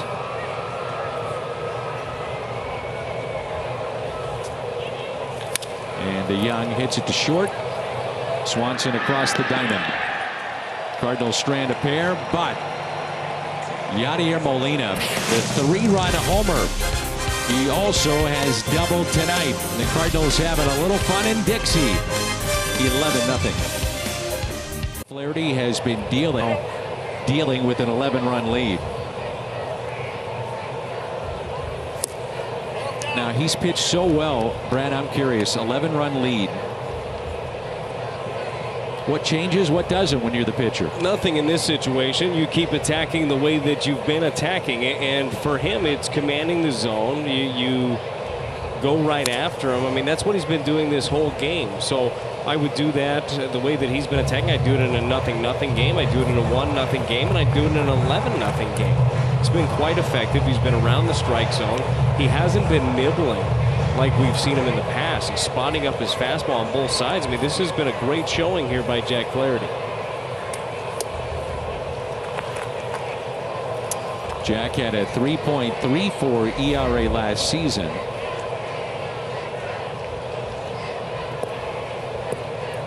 But only averaging about 5 1/3 in his starts this year. So 41 plus innings in his 8 outings, but in half of the 8 starts did not throw a pitch in the 6th, and that's what the Cardinals want to see more of. Efficiency, aggressiveness, going deeper into games. 3-1 pitch. And his 3rd walk he's issued.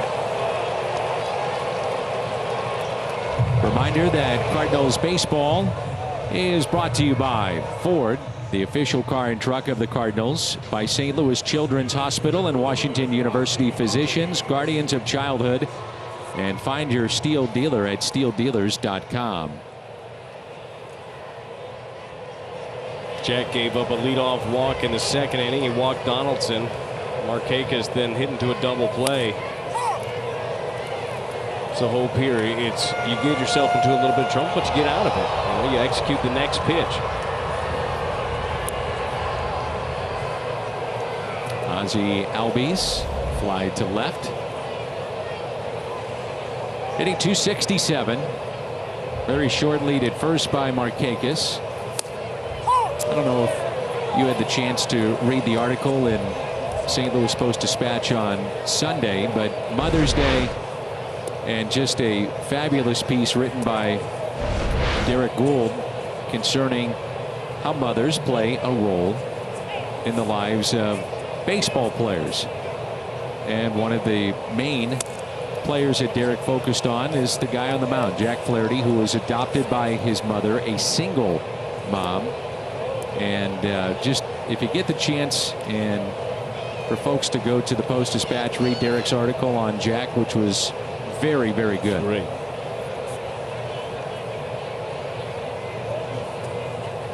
Grew up in Los Angeles, but one of the best parts in the article, Jack was frustrated with baseball, and there's a strikeout, his 4th of the night, and wanted to quit essentially, and I'm paraphrasing, but his mom said, no problem, you can do that, but you're going to have to call your coach and tell him, and then face your teammates and tell them too. And he said, I just didn't have the heart to do it. I'll just go back and play. Yeah. Ended up being a good decision, but some strong parenting there. All right, well, you want to make a grown-up decision, you're going to have to do it like a grown-up. Yep. I'm pretty glad that he decided to keep playing baseball. I'm with you. We'd love to get that ground ball off the bat of McCann here, who popped out to Wong, first time up. Now, if you're Brian McCann, boy, you've got to be thinking about, in these at-bats now the Cardinals are playing him. And I realize it's 11-0, but if this is how they're going to play him, you got to look at bunting, don't you? I think I would at some point. I don't think I would currently, but slapping something that way. Yeah.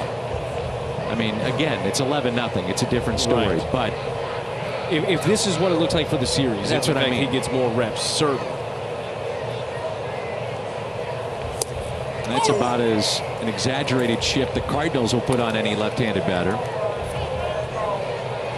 But then the Cardinals will say, or any team, prove it. That's exactly Take it that way. Fine, good. The shift is there for a reason.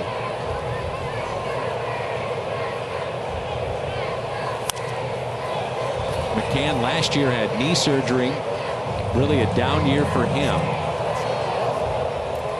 Remember, he signed that big contract with the Yankees, wound up with Houston. Knee surgery a year ago. And back with the Atlanta Braves. Just looks right in that uniform, doesn't he? He does. 2-2. That's what I mean. There you go. Prove it. That's one way to do it.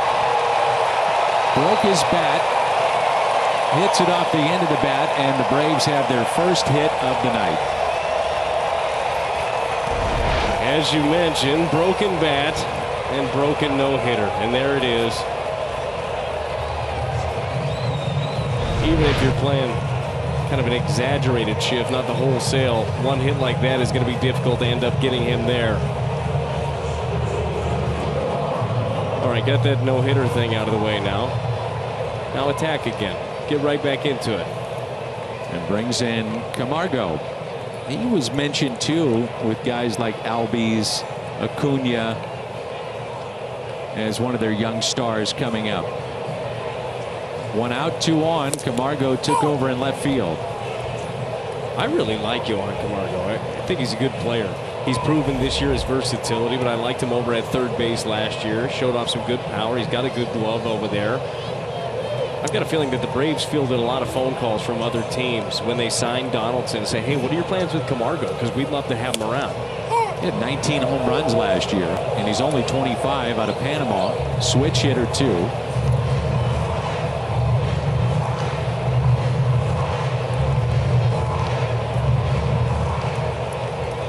What probably didn't help him was in the postseason in the division series against the Dodgers. He went 0 for 15. Fights it off, little flare, and a foul ball.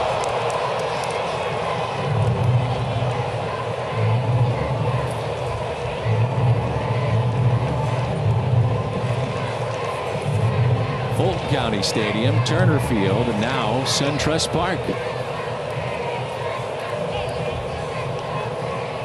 It's a beautiful ballpark. Did you enjoy the traffic getting here? It was a lot at 3 o'clock. Yes, it was. Kind of figured it would be smooth sailing.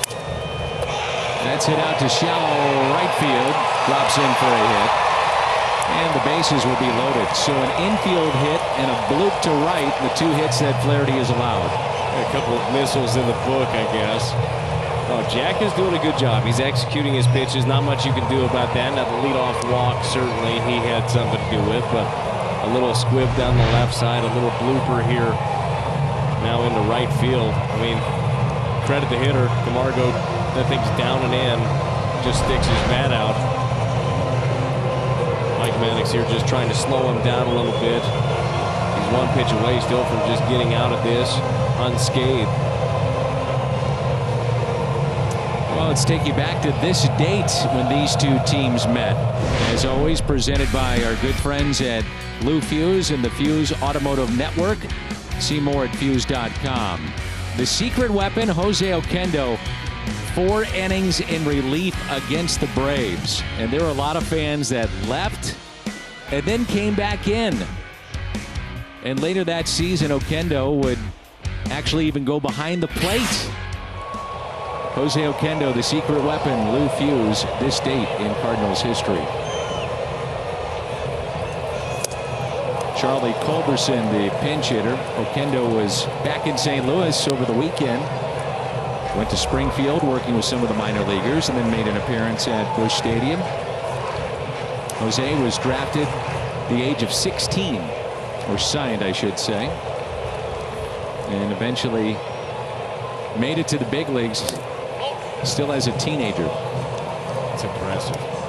Talk about smart baseball people, and the Cardinals organization has had a ton of them, but I know that you could talk to a lot of the guys out there on the field today and ask them about Jose Oquendo, and each one of them's got a story for you about how he's helped them along the way. And that's lined off the glove of Carpenter and into left field.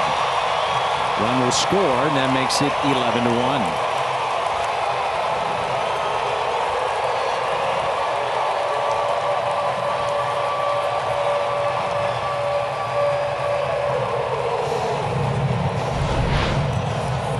Culberson hits this one hard. Carpenter gets the leather to it, just can't hang on to it. Not sure if he's going to be able to double up anybody if he gets it, but just couldn't snag that one. ruled a base hit, RBI for Culberson, and the bases remain loaded. Top of the lineup, and Acuna. Interesting visit by Mike Maddox at, with an 11-0 lead, but knowing that he's given up and had those big innings. Yes. He gave up the infield hit. He got a bloop to right to settle him down. Yeah, honestly, for Jack Flaherty, he can't look at this as, oh, hey, we've got a 10 or 11 run lead. It's, no, I've got to execute this pitch one by one. He's done a fantastic job. Just keep going. Keep fighting right here. Get through this one. Get through another one at least. It's fouled back by Acuna. 21 out of Venezuela. Last year, 111 games, hit 295, 26 home runs, and drove in 64. He was the talk of baseball for a good month or two. He first onto the scene. And the 1-1 pitch. Seen a little bit of it this inning with Jack Flaherty as the arm drops and starts kind of slinging it across his body. What happens is the ball flattens out when you do that. So whether it is the fastball that he crossfires there or a slider, it just ends up spinning instead of having a good downward action. Time to make an adjustment, time to stay back a little bit and keep the arm back and on top of the baseball.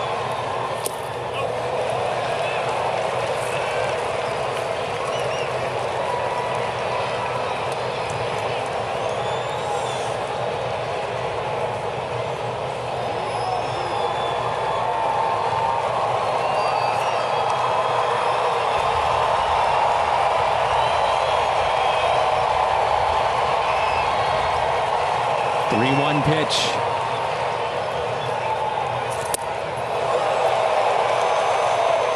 And another walk, so that's 2 in this inning, 4 in the game. That brings in a run to make it 11-2. Acuna picks up the run batted in, if you will, the RBI, and that's his 14th.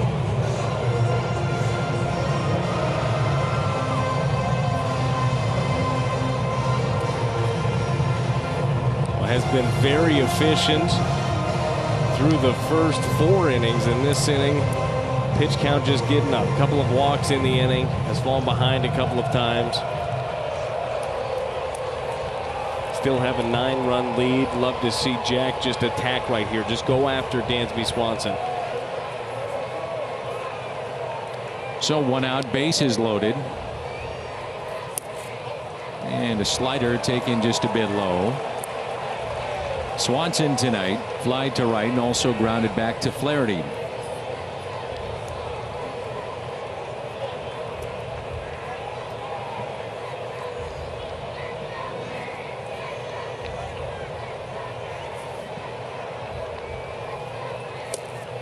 One ball, 1 strike. Dansby is another one of those guys in that lineup shuffle. Acuna was batting 4th for a while, now batting leadoff. Just a really nice slider here. Great adjustment by Jack Flaherty. Getting on top of that one. There's a big time difference there. There's that downward movement as opposed to just sliding from right to left just on one plane. But Swanson, most of his ABs this year have been batting 6th. But he's been swinging it so well, they decided to move him up a little bit. He's been very good in the 2-hole. It's part of the Shelby Miller deal. He's with Arizona and then comes back home. He's from this area. There are so many players that have come from Georgia or the Atlanta area that grew up watching the great run that the Atlanta Braves had. The fly ball into right. Martinez with the catch. All 3 will tag up. 1 will score. 11-3. RBI for Swanson. And that's his 26th.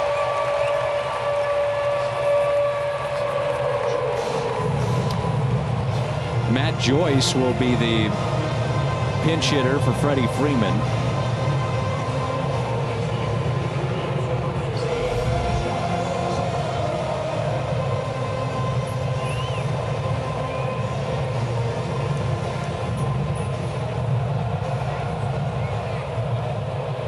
now the Braves are down to one available position player on their bench. That's the backup catcher, Tyler Flowers.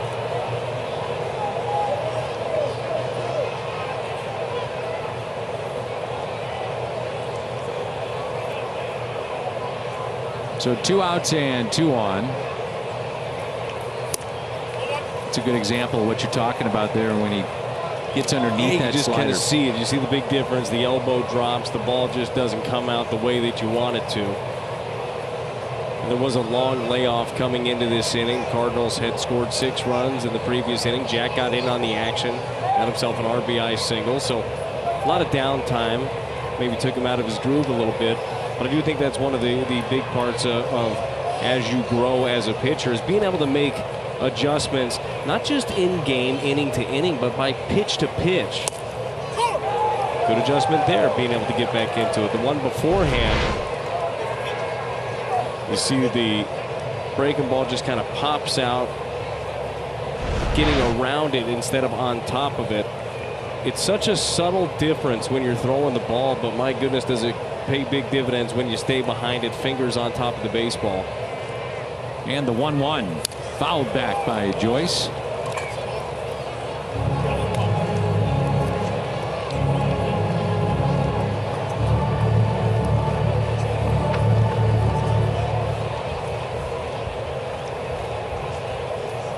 It's been a long inning here, 30+ pitches.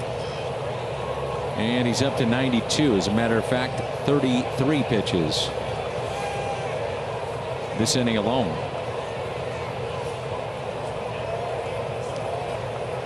And the 1-2 pitch to Matt Joyce. Swung on and missed. He picks up the strikeout. 5 tonight for Flaherty. Braves get on the board. It's 11-3. 13th appearance. Chevy Cole to the pen, and the new pitcher in for the Atlanta Braves. Wes Parsons just recalled from AAA Gwinnett today and wasting no time getting into the ball game. His second stint with the club this year. And the third pitcher used, Fultonevich, 4 2/3. Biddle, third of an inning, gave up 4 hits, 3 runs. Fultonevich gave up 8, and here's Marcell Ozuna. Culberson was a pinch hitter and used, and it was Matt Joyce. He was also used.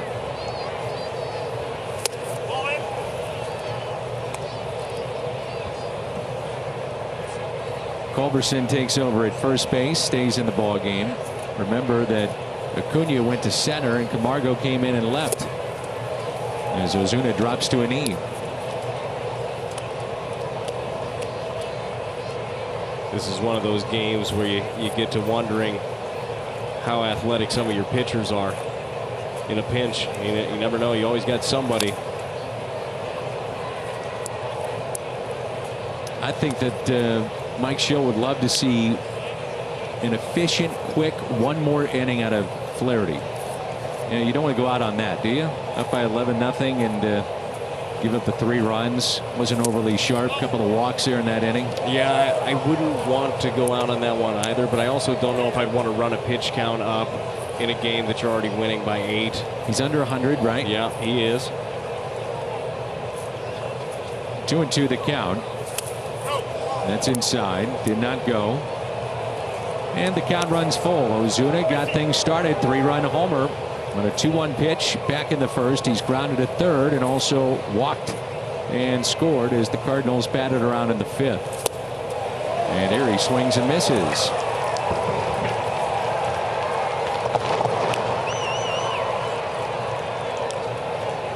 The Phillips 66 ticket vouchers are back. They're better than ever. Fill up at Phillips 66, 8 gallons or more, and you can get a voucher for up to 50% off on up to 8 tickets to a home game. Visit Cardinals.com/Phillips66.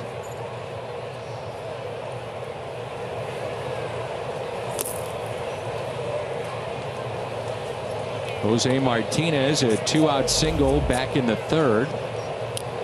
That brought in Goldschmidt, made it 4-0. He is struck out and also flied to center.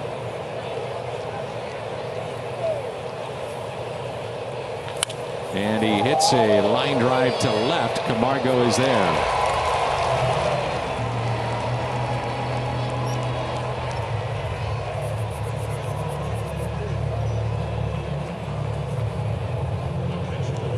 Brings in Molina. Double to the left field corner back in the first. Struck out in the third. 3-run homer to center in the fifth.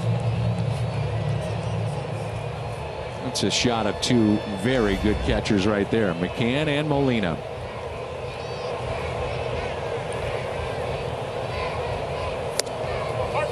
It's hard to play this game for a long time. And it doesn't matter what position it is, but specifically what those guys do. Night in, night out, specifically with Yadi, who's in there all the time. Backhanded play. Parsons to the bag for the out. Cardinals go in order here in the top of the sixth. Atlanta, our Scotch triplet. A comparison to this great trio, Maddox, Glavine, Smoltz, and where Flaherty is. Comparison of where he's at in his career through 41 career starts, and those three all in the Hall of Fame. Interesting. That's a pretty good comp right there. Yeah, it's pretty good. You mean the organization didn't want to give up on those guys after 41 starts, and a couple of them had ERAs in the 4s? It happens, doesn't it? You know, patience. That's pretty good. There's Brockmeyer. I don't think that's Brockmeyer. Whoa, that's Chip Carey. That is Chip Carey. Chip, of course, grew up in St. Louis, and one of my favorite people in the world.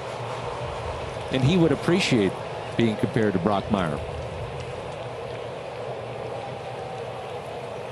Grandson of the legendary Harry Carey, and his dad a fixture here for so many years, Skip. Chip is one of the funniest people you've ever been around. He's quick-witted, quick on his feet. And Al Raboski will tell you that when he was playing here in Atlanta, that sometimes those teams weren't very good. And he said, "Hi, Mom." And yes, his mom lives in St. Louis, and his father,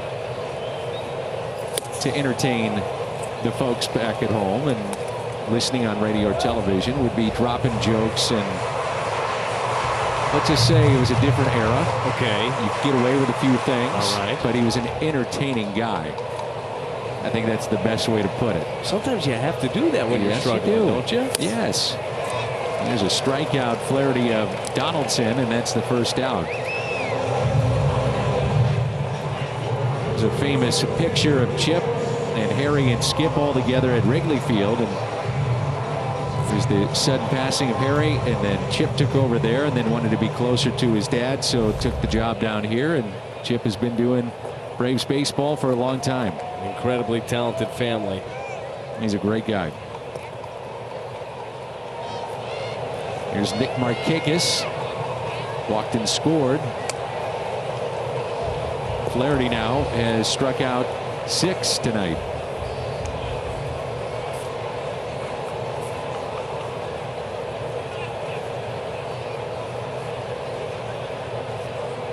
And the 1-0 pitch.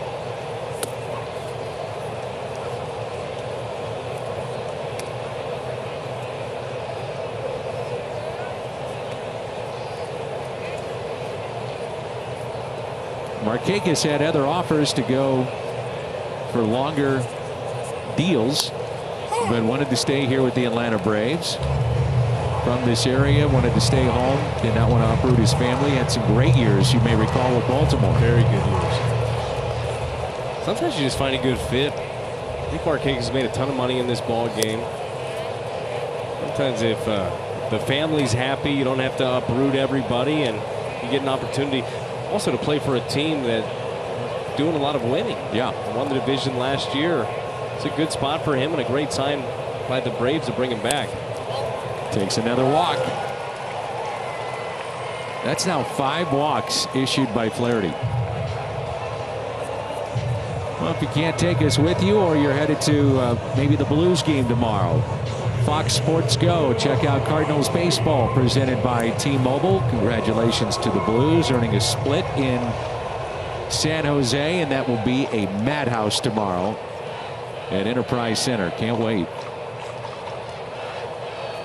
Oh, check swing and a foul ball by Albies. It was fun last night. I flew in, got into the hotel right around 9 o'clock last night, a little after 9. So the Blues game was going on, and as I'm walking in, I'm like, man, I got to get to the room. I got to hurry up. I look right down the hall in the lobby, and it's on every TV in the hotel restaurant. A lot of Blues fans hanging around. Cardinals follow him well.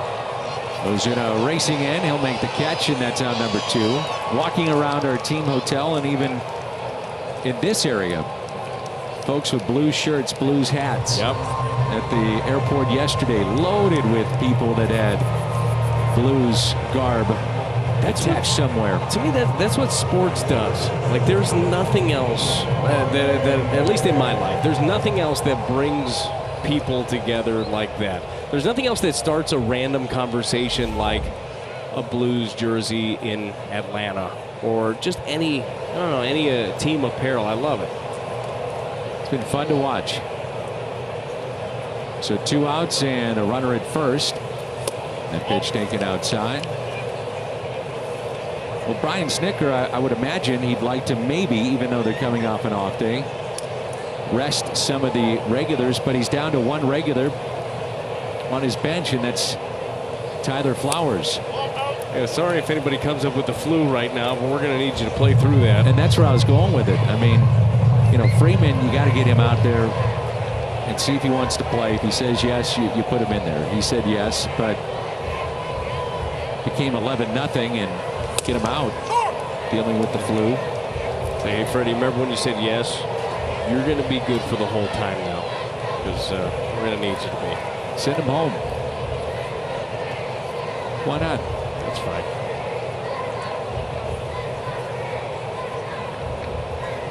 Here's a 2-1 pitch.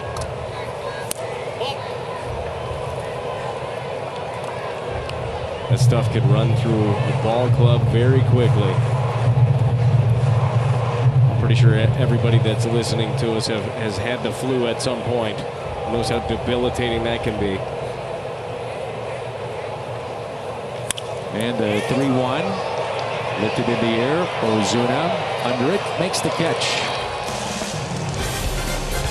So Flaherty through 6, 11-3. T-Mobile connection to the game. Shohei Ohtani last night, first home run. It was an opposite field shot and a long blast. Houston Astros 6 straight.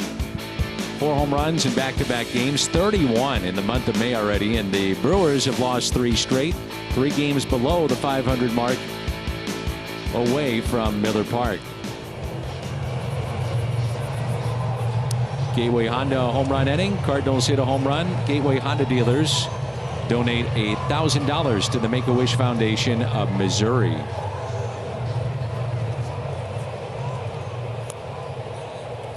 Dexter Fowler, a good night. Solo home run, also a base hit. 2 for 3.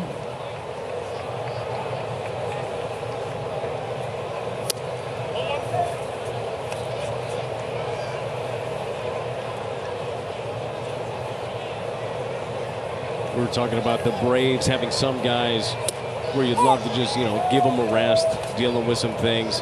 On the flip side with the Cardinals, I feel like there are also some guys that are just seeing the ball so well, doing so many good things, you just kind of want to keep giving them reps. It's a fine line, you know, because you got guys that need some ABs.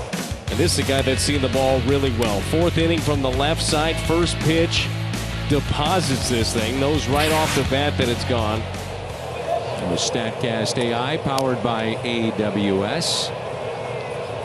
That was his 106th career home run. He's now 61st among switch hitters all time in home runs. That broke a tie with Mark Whitten. Mark Whitten had the 4 home runs in 1 game against Cincinnati. The back end of a doubleheader, which the first game did not end until right around 9:30. Yeah. What time did the second game get over? I don't know. Let's go with late. Beyond last call, probably. That's a good night, though. You stay all night for some history. And there's a walk for Fowler.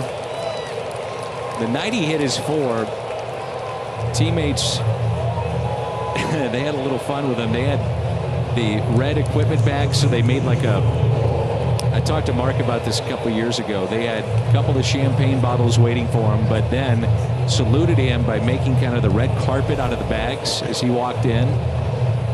And it wasn't long after that he was traded away, finished the year, had a good year, 99 RBI.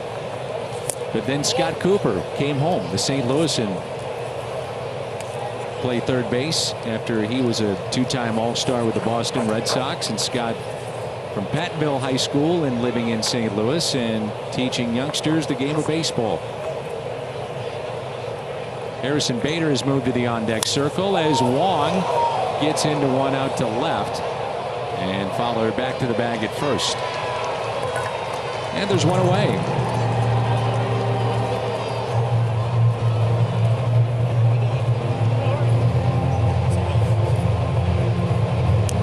So that'll be it for Flaherty. Bader, the pinch hitter. Jack Flaherty, the one knock against the start tonight, the 5 walks. Other than that, very good. Yeah, he had the long 5th inning. It was great to see him come back out there in the 6th. Though worked around one more walk, but was able to finish strong in this one. Give a team a quality start. We're seeing the starting pitchers for the Cardinals get deeper and deeper into ball games. That is going to be the backbone of this team at some point, is these guys getting deep. Jack Flaherty looked very, very good, especially early on. Threw his fastball to both sides of the plate. Had good feel for his slider as well. Certainly, you'd like to limit the walks. That's 12 now in the last 3 starts for him. So you'd like to cut down on that, but he has got some great stuff. His 5 walks match a career high 6 strikeouts. And Giovanni Gallegos, right-hander, getting loose in the pen. 0-2 the count on Bader. His playing time, hadn't seen a lot of it here recently. Fly ball into shallow right. Fowler took a chance, and it pays off as he winds up at third base standing up. How about Dexter? He thought that was down the whole time. And a base hit for Bader. If not, that's a sure double play. I'm not sure if this is great luck or incredible base running here, but I mean, this is in a no-man's zone. You see Bader gets kind of sawed off a little bit, and there is a long way to go here.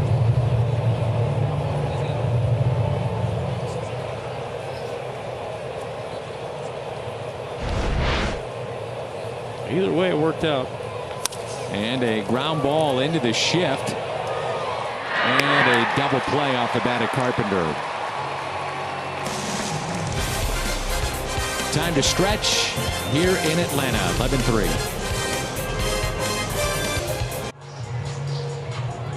Oh, a little different compression sleeves. Tonight he's got the white compression sleeve on, and it's 11-3 as Gallegos takes over on the mound. Our Chevy called to the pen. Bader stays in the ball game in center, and Fowler moves to right field. Chevy called to the pen. Appearance number 14 for Gallegos. I've been very impressed with Giovanni Gallegos. And we saw a couple of games this year where he got thrust into some big spots. You see Harrison Bader in center field. He's proven that he can pitch in tight games. He can pitch on multiple innings if you need him to. I like the addition of Gallegos to this pen. There's Camargo, and the first pitch in the dirt for ball 1. So Jack Flaherty, 6 innings, 3 hits, gave up 3 runs, all earned, walked 5, and struck out 6.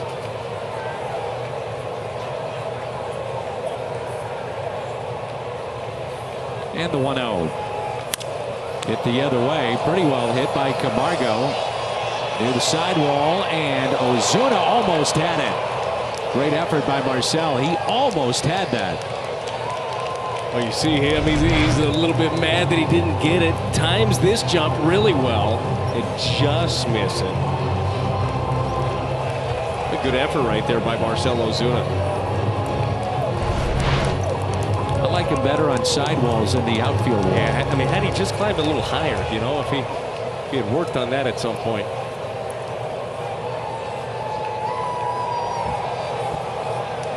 And the 1-1. Popped up and out of play.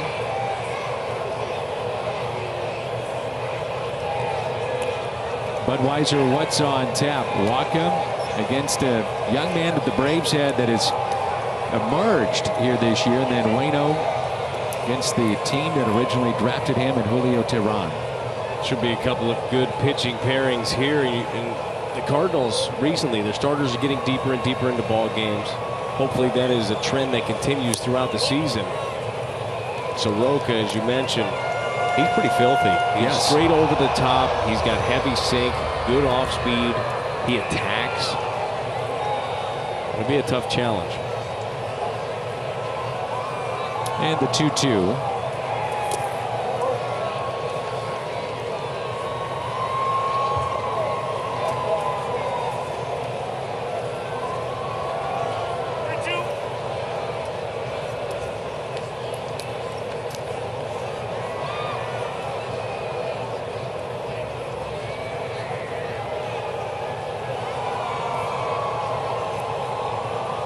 Pitch.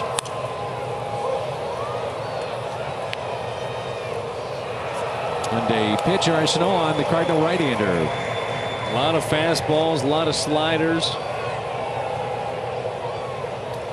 A little bit of a curveball mixed in there.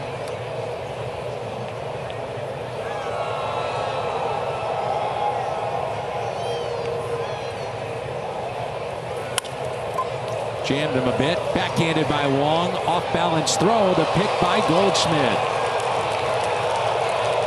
Nice play, Colton Wong. I believe this year would be his year that he may win that Gold Glove. I think you're right. Well, it should have been last year. I think that most believe that. He had to range a long way. Throws across his body. Great pick by Goldschmidt over there at first base. A lot of times when you look at Gold Gloves, that guy right there is the difference maker, is the first baseman. Just those plays that sometimes end up being errors on a pick or just hits in general.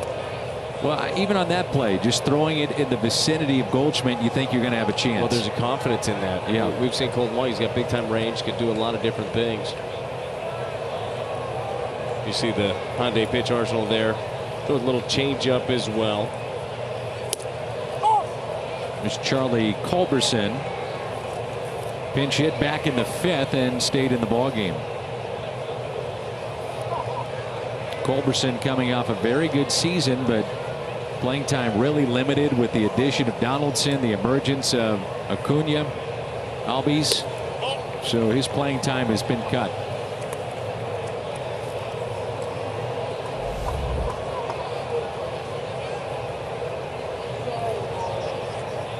It's what every team wants, though. They want depth and not just bodies, but they want quality. The Braves have that. In there for a strike.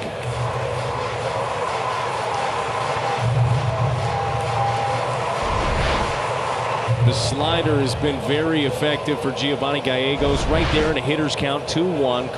Culberson looking to pull the trigger on a fastball. He gets that. It's a great pitch to get himself back into the count. Ooh, just off the plate. Gallegos came with Chasen Shreve in the Luke Voigt deal.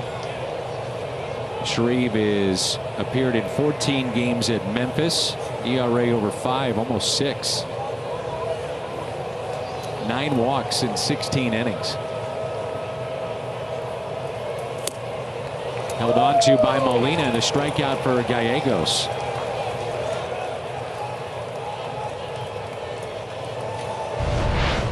It's the slider again. Not exactly where he wanted to put it, but effective nonetheless. Up above the zone. Gets the swing right through it.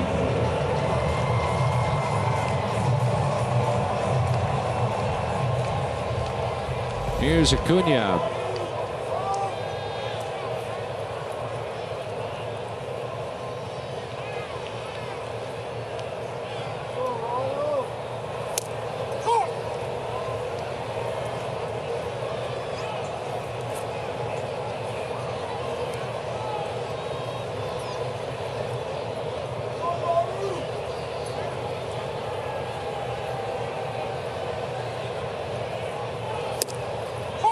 0-2.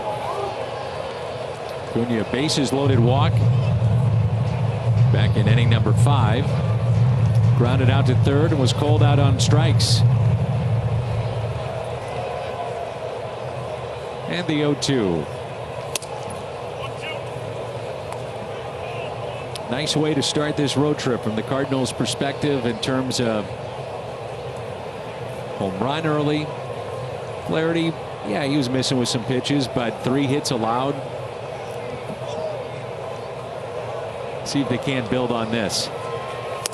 And a called third strike. No argument from Acuna. A couple of strikeouts for Gallegos. Got Culberson and then Acuna. We head to the 8th. 11-3. Give it everything. And the rankings against the Braves since 2017 in big numbers for Goldie. I feel like we've seen a similar graphic with every team in the Central. Yes. Also, Chicago, Milwaukee. Yes. Big numbers. Kind of glad that guy's on our side. Well, 1 pitch. 0-2. Goldschmidt struck out, singled, and scored in the 3rd. Grounded out to 3rd and also walked. We're in the 8th. And the 0-2 pitch.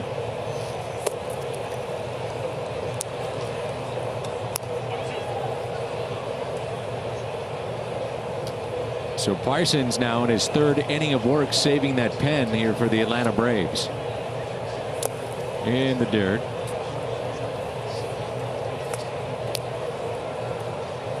It's one of those jobs where oftentimes when you get done with the game, it's a thankless one, but it's one that ends up saving your pen. Like, oh yeah. And it really, if you blow through a bullpen in the first game of a series, it just puts you in a lot of trouble. Yeah.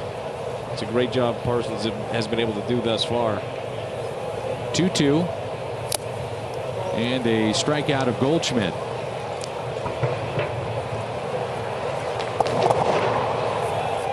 Reminder, the Blues will play tomorrow at Enterprise Center. Game number 3, and you can check out the post game.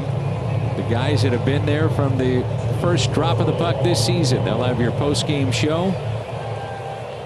Take you inside the locker room here from Craig Berube. Game 3 post game on Fox Sports Midwest. Parsons, his 2nd strikeout. You think Enterprise Center is going to be loud tomorrow? Yes, sir.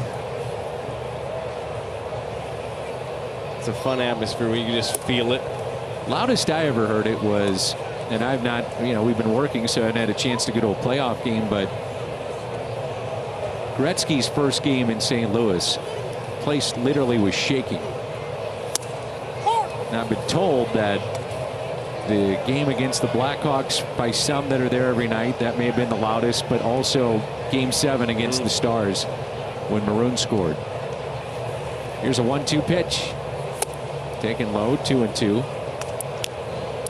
There is something to playoffs in general, but playoff hockey, I mean, you're on the edge of your seat.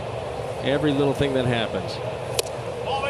Was Shea Stadium Game 7 loudest you've ever heard? By far. Yeah. I mean, that place was just loud in general. The way that the speakers were set up. Yeah. That game just drew so many emotions. And you talk about feeling the place shaking. Like you could like see from where the bullpen was. So the bullpen was in left field. There are stands above you with tons of fans there saying really nice things to you the entire time. I'm sure. But you could see them like swaying a little bit. The press box would move. Yes. As DeYoung pulls it foul. It's been on base twice with a single and a walk. That's still one of the greatest baseball games ever. It was awesome. Yeah. As cool as the entire World Series was, I still remember the NLCS more, just because I guess it's the drama, the fashion that it happened in, the fact that it did go to Game 7, and I don't know, it was so emotional and so incredible. Adam says that still is probably his best moment, Game 7, even though he closed out the World Series, but with a strikeout of Brandon Inge. Well, there was no safety net on that one. He doesn't execute a pitch right there. We don't get the opportunity to go to the World Series. And then you're talking about how does the entire offseason, how does Adam Wainwright respond if he blew it? You know, is he still going to be the same guy? And can he bounce back? Is it in the back of his mind? But he put all that to rest. I'm really glad to not have had those conversations also. You were just nervous watching. Yeah, that part. Yeah. Okay. I knew I wasn't getting in that one at that point. Not a chance, huh? Well, no, I'm not right there. No, we had a guy for that. There's that guy.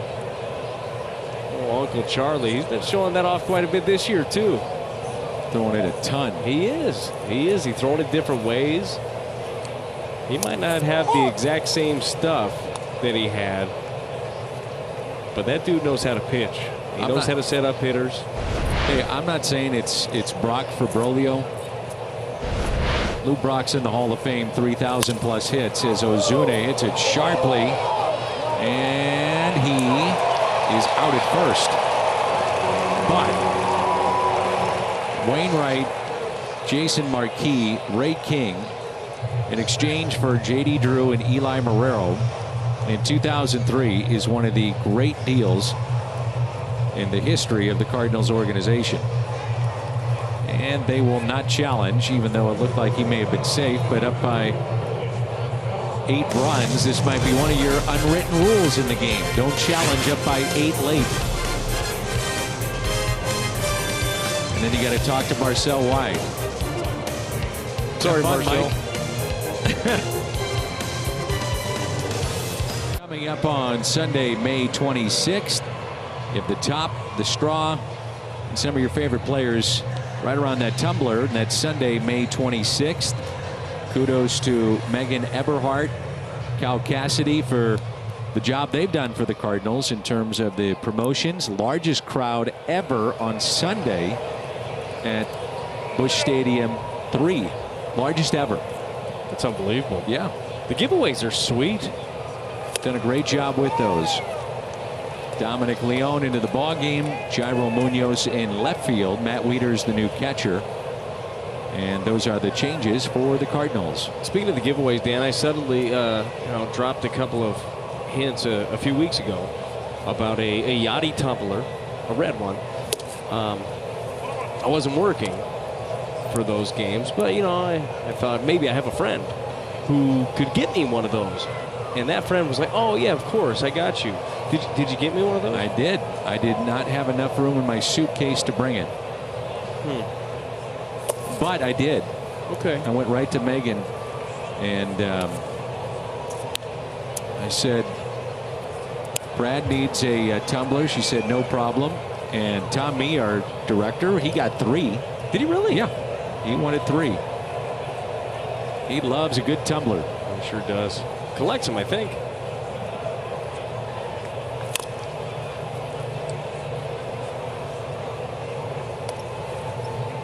Tom puts a variety of drinks in his tumblers. Yeah, hot, cold. Hot chocolate. Do whatever you want. Yeah. 2 balls and 2 strikes here on Dansby Swanson. He's 0 for 2.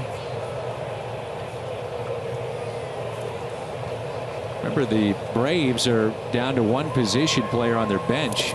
And Parsons, who's given them 3 innings, is at the on-deck circle. That's what you expect the day you get recalled from AAA is, hey, I'll give you 3 innings. I'll get an AB. Then you might get a ticket out of town. Been there, done that. Once again, thankless job. Liner into right. There's Fowler. Cardinals baseball tonight is brought to you by Budweiser. Wherever legendary MLB moments happen, Budweiser will be there. And try Jack's $4.99 spicy chicken strips combo. Only at Jack in the Box for a limited time. Price and participation may vary.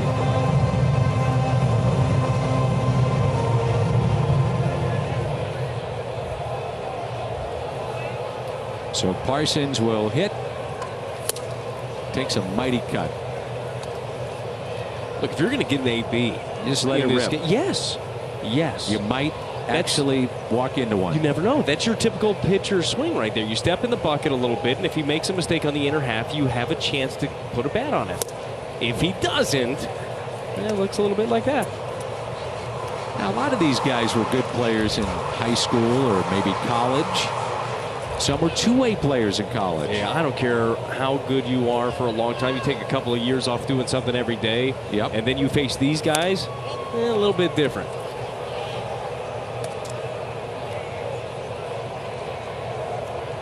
One ball and two strikes. Dominic Leone for St. Louis.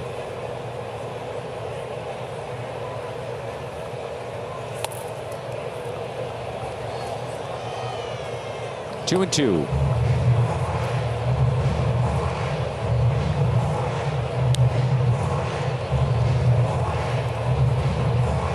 Vladimir Guerrero Jr.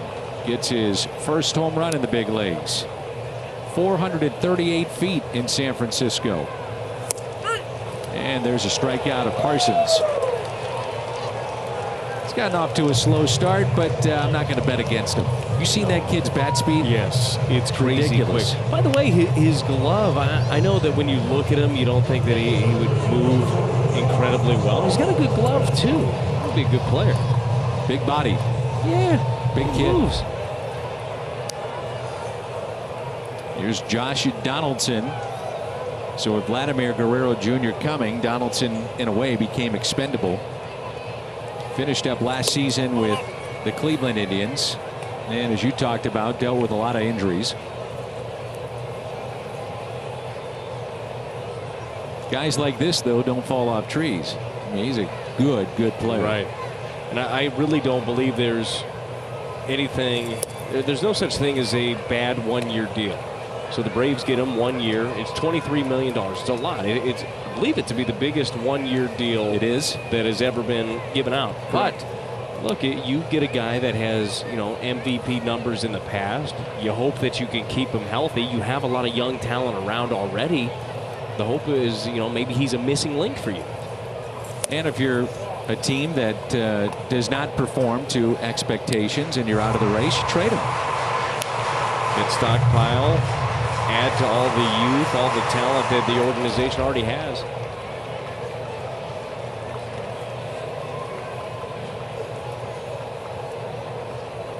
Here's a 3-0 and a 2-out walk. So Donaldson is second walk.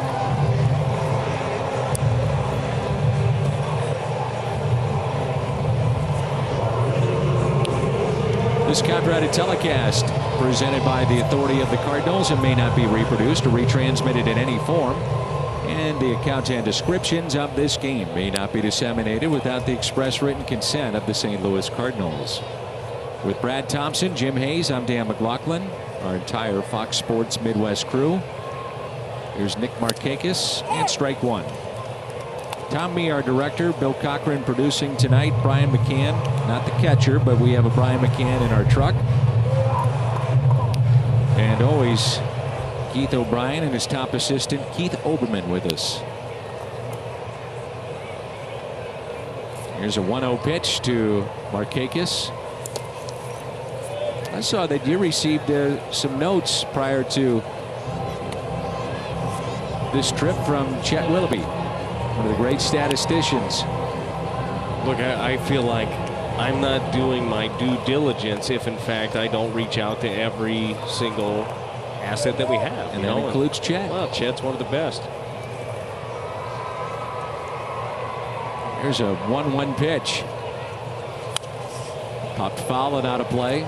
Comes from a long line of statisticians over the years. It's one of those, I mean, I'm still kind of new doing this, so I don't know like when I can ask, and there are some people that are. Well, just, you got to treat Chet with respect. Yes. Well, it's earned. I know.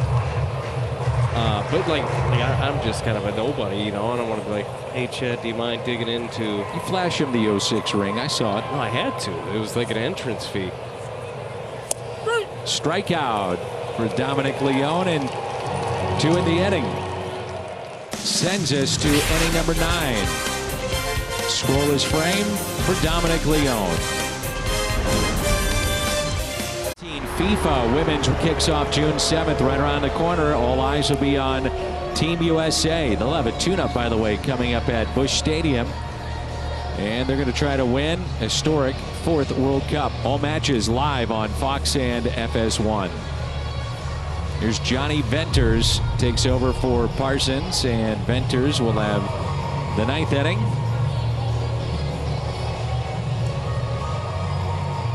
After 3 innings put together by Parsons.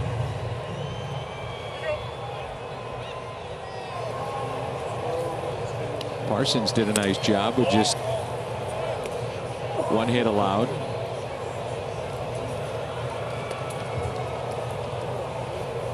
Walked a couple, but behind him a couple of double plays turned, and here's Munoz.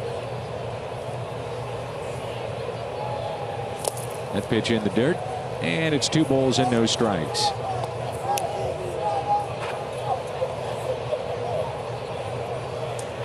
Cardinals have received 6 walks.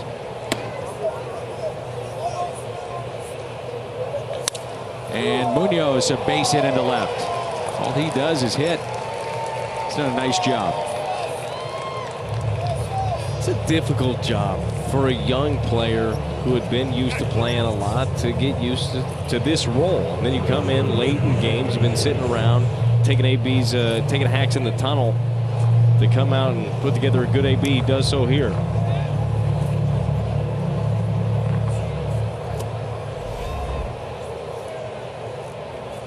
And now Matt Wieters, 6 for 18 this year.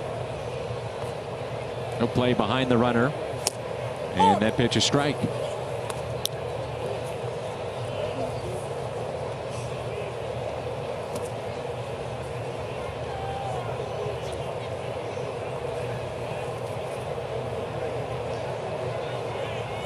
And Wieters hits it out to left. Graduate of Georgia Tech. Familiar with this area. Actually calls Atlanta his offseason home. So I'm sure this is a nice break for him back home.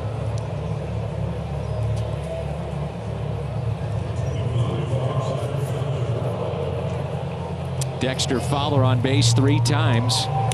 Home run, single, and a walk.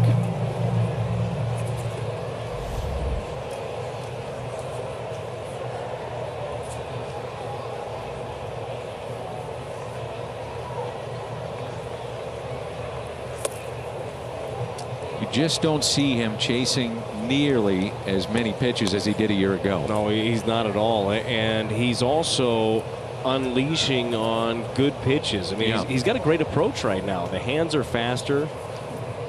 I mean, he's got more pop from the other side of the plate, but he's handling the bat well here. It's a good take right there. Well, here's the other side of the plate right here. First pitch, fastball down the middle against Mike Fultonevich. He's not messing around. He's in there to hurt the baseball a little bit. He's doing so. 3-0 the count.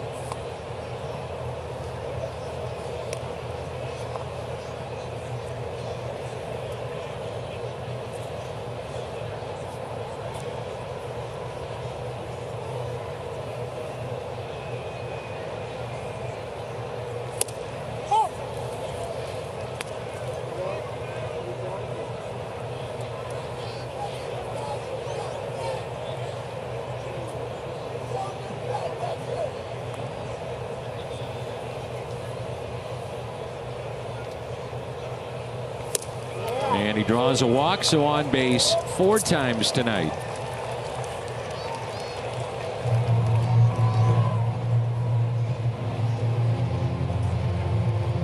And Brian Snitker saying just have a quick inning. Get through it. Johnny Venters is 34 years old from Pikeville, Kentucky.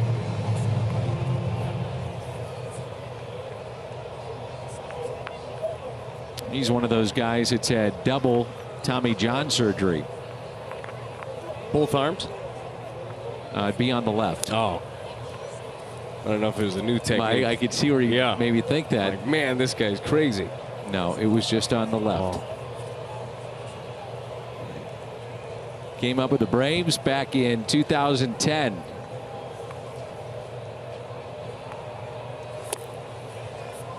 But no, Brad, it was not on both arms. Yeah. Could have been running a deal. 2 for 1. What's wrong with you? I don't know. You even know it's bad when I look at you and you're turning red. I got 2 shades. It's very pale and red. That's about it.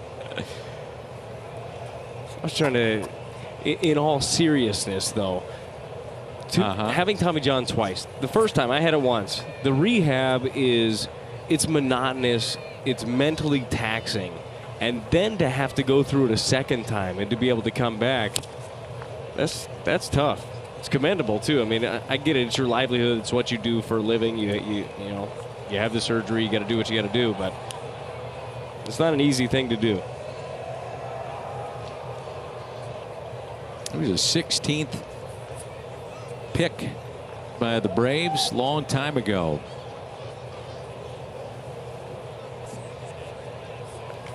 And Wong shoots it in the gap into deep right center. And that ball is gone. The Cardinals' 4th home run of the night. 3 of the 4 have been 3-run jacks. This one off the bat of Colton Wong.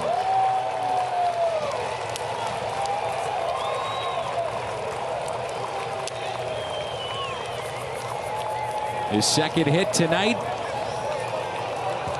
And this one a 3-run homer. The score might be out of hand, but individuals are not going to let at-bats go. This is a breaking ball. It's center cut. Colton Wong stays balanced. Love the left on left. Stays in there very well. Drives it to a big part of the ballpark. 3 3-run bombs. I mean, this is damage being done today. And Bader hits one into right center near the wall, and the catch is made. By the way, both hits for Wong against left-handed pitching tonight. Another one was against Biddle.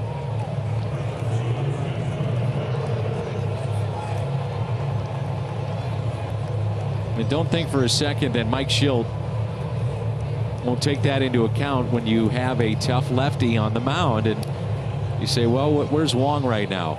Well, he's hitting lefties. Yes, well, and he's the kind of player that you want in there every day anyhow, due to his glove, the defense, and honestly, even if he's struggling against lefties, I still kind of like him in there, so it's just an added bonus.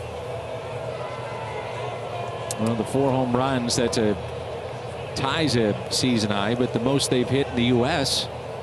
The other time it happened in Mexico against Cincinnati. And it still counts, right? That's right. Pop up by Carpenter. Colton Wong extends the Cardinal lead. It's been all St. Louis tonight. 3-run homer, 14-3. Hits, 4 home runs. The 4 have been 3-run shots.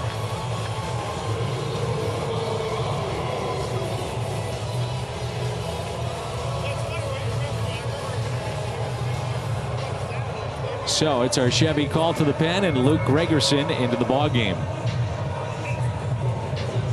Luke getting into the ball game on his 35th birthday today. Happy birthday to Luke Gregerson. Hopefully this ends a happy birthday. Get some work in, get some reps, pound the strike zone, and get out of here with a nice victory to start a road trip. And the first pitch, a strike. Ozzie Albies.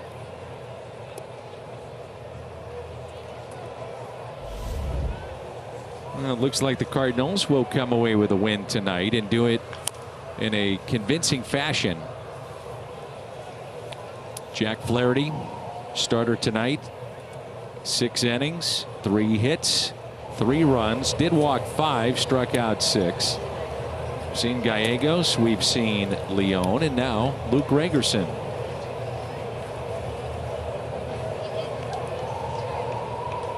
And the 0-2 pitch.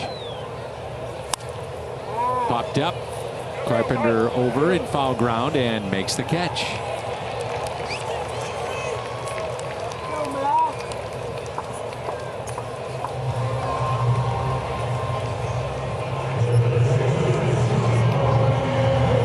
last 4-home run game against the Braves in Atlanta. You may remember this, but it was Greg Garcia. Piscotty had a home run, but Greg Garcia, Jeremy Hazelbaker, and Aledmus Diaz did that.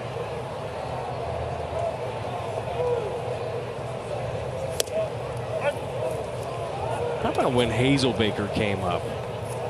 It was just ripping the cover off the ball. Where is he now? I'm not positive. He was in the Diamondbacks organization. Yeah. Aledmus Diaz is with the Houston Astros. Matter of fact, he homered last night, I believe. He was going to have that role that Marwin Gonzalez had, kind of play all over the diamond and a little pop off the bench.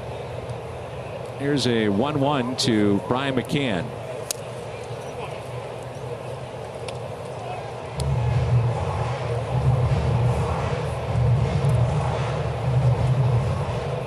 Cardinals scored 14 runs against Atlanta back in 1978.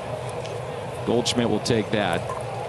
Franchise record 17 runs scored by the Cardinals. It was in 1940 against this franchise. I'm just really impressed with today. First of all, the overall approach by the Cardinals. They were aggressive on pitches in the zone, pitches up.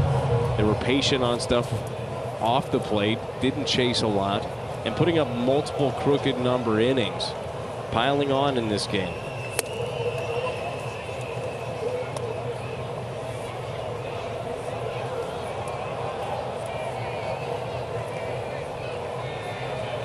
And the 1-0 pitch.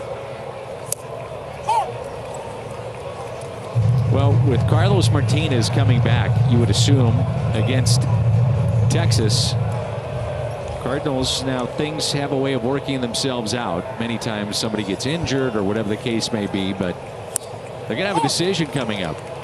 No, they are for sure. And look, everybody knows how the rosters work. There are different guys that have options. There are some guys, you know, that are on the last years of the. I mean, there are plenty of different things that factor in. But these games are important. These innings are important. And by the way, this is as good as I've seen Gregerson in a long time. Breaking ball looks really sharp. Sinker is diving off.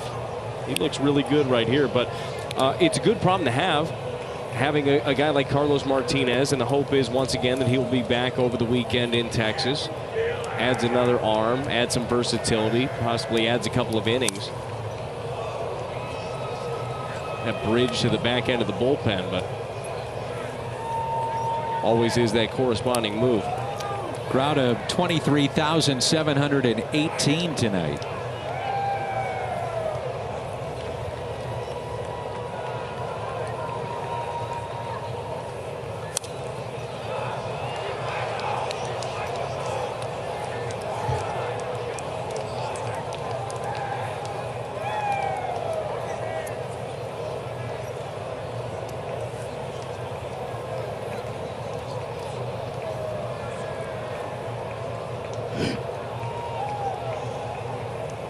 And the 1-2. Swing and a miss. It ends with a strikeout by Luke Gregerson. Flaherty now 4-3. Fultonevich 0-3. 3 hours it takes for the Cardinals to pick up the victory tonight over Atlanta. Cardinals do a little bit of everything in this ball game. The big hits, the home runs, starting pitching was good. The bullpen comes in and seals it. What a great way to get this road trip started for the St. Louis Cardinals. Fowler on base 4 times. A lot of offense. 14 hits and 14 runs. 14-3 the final. Post game next.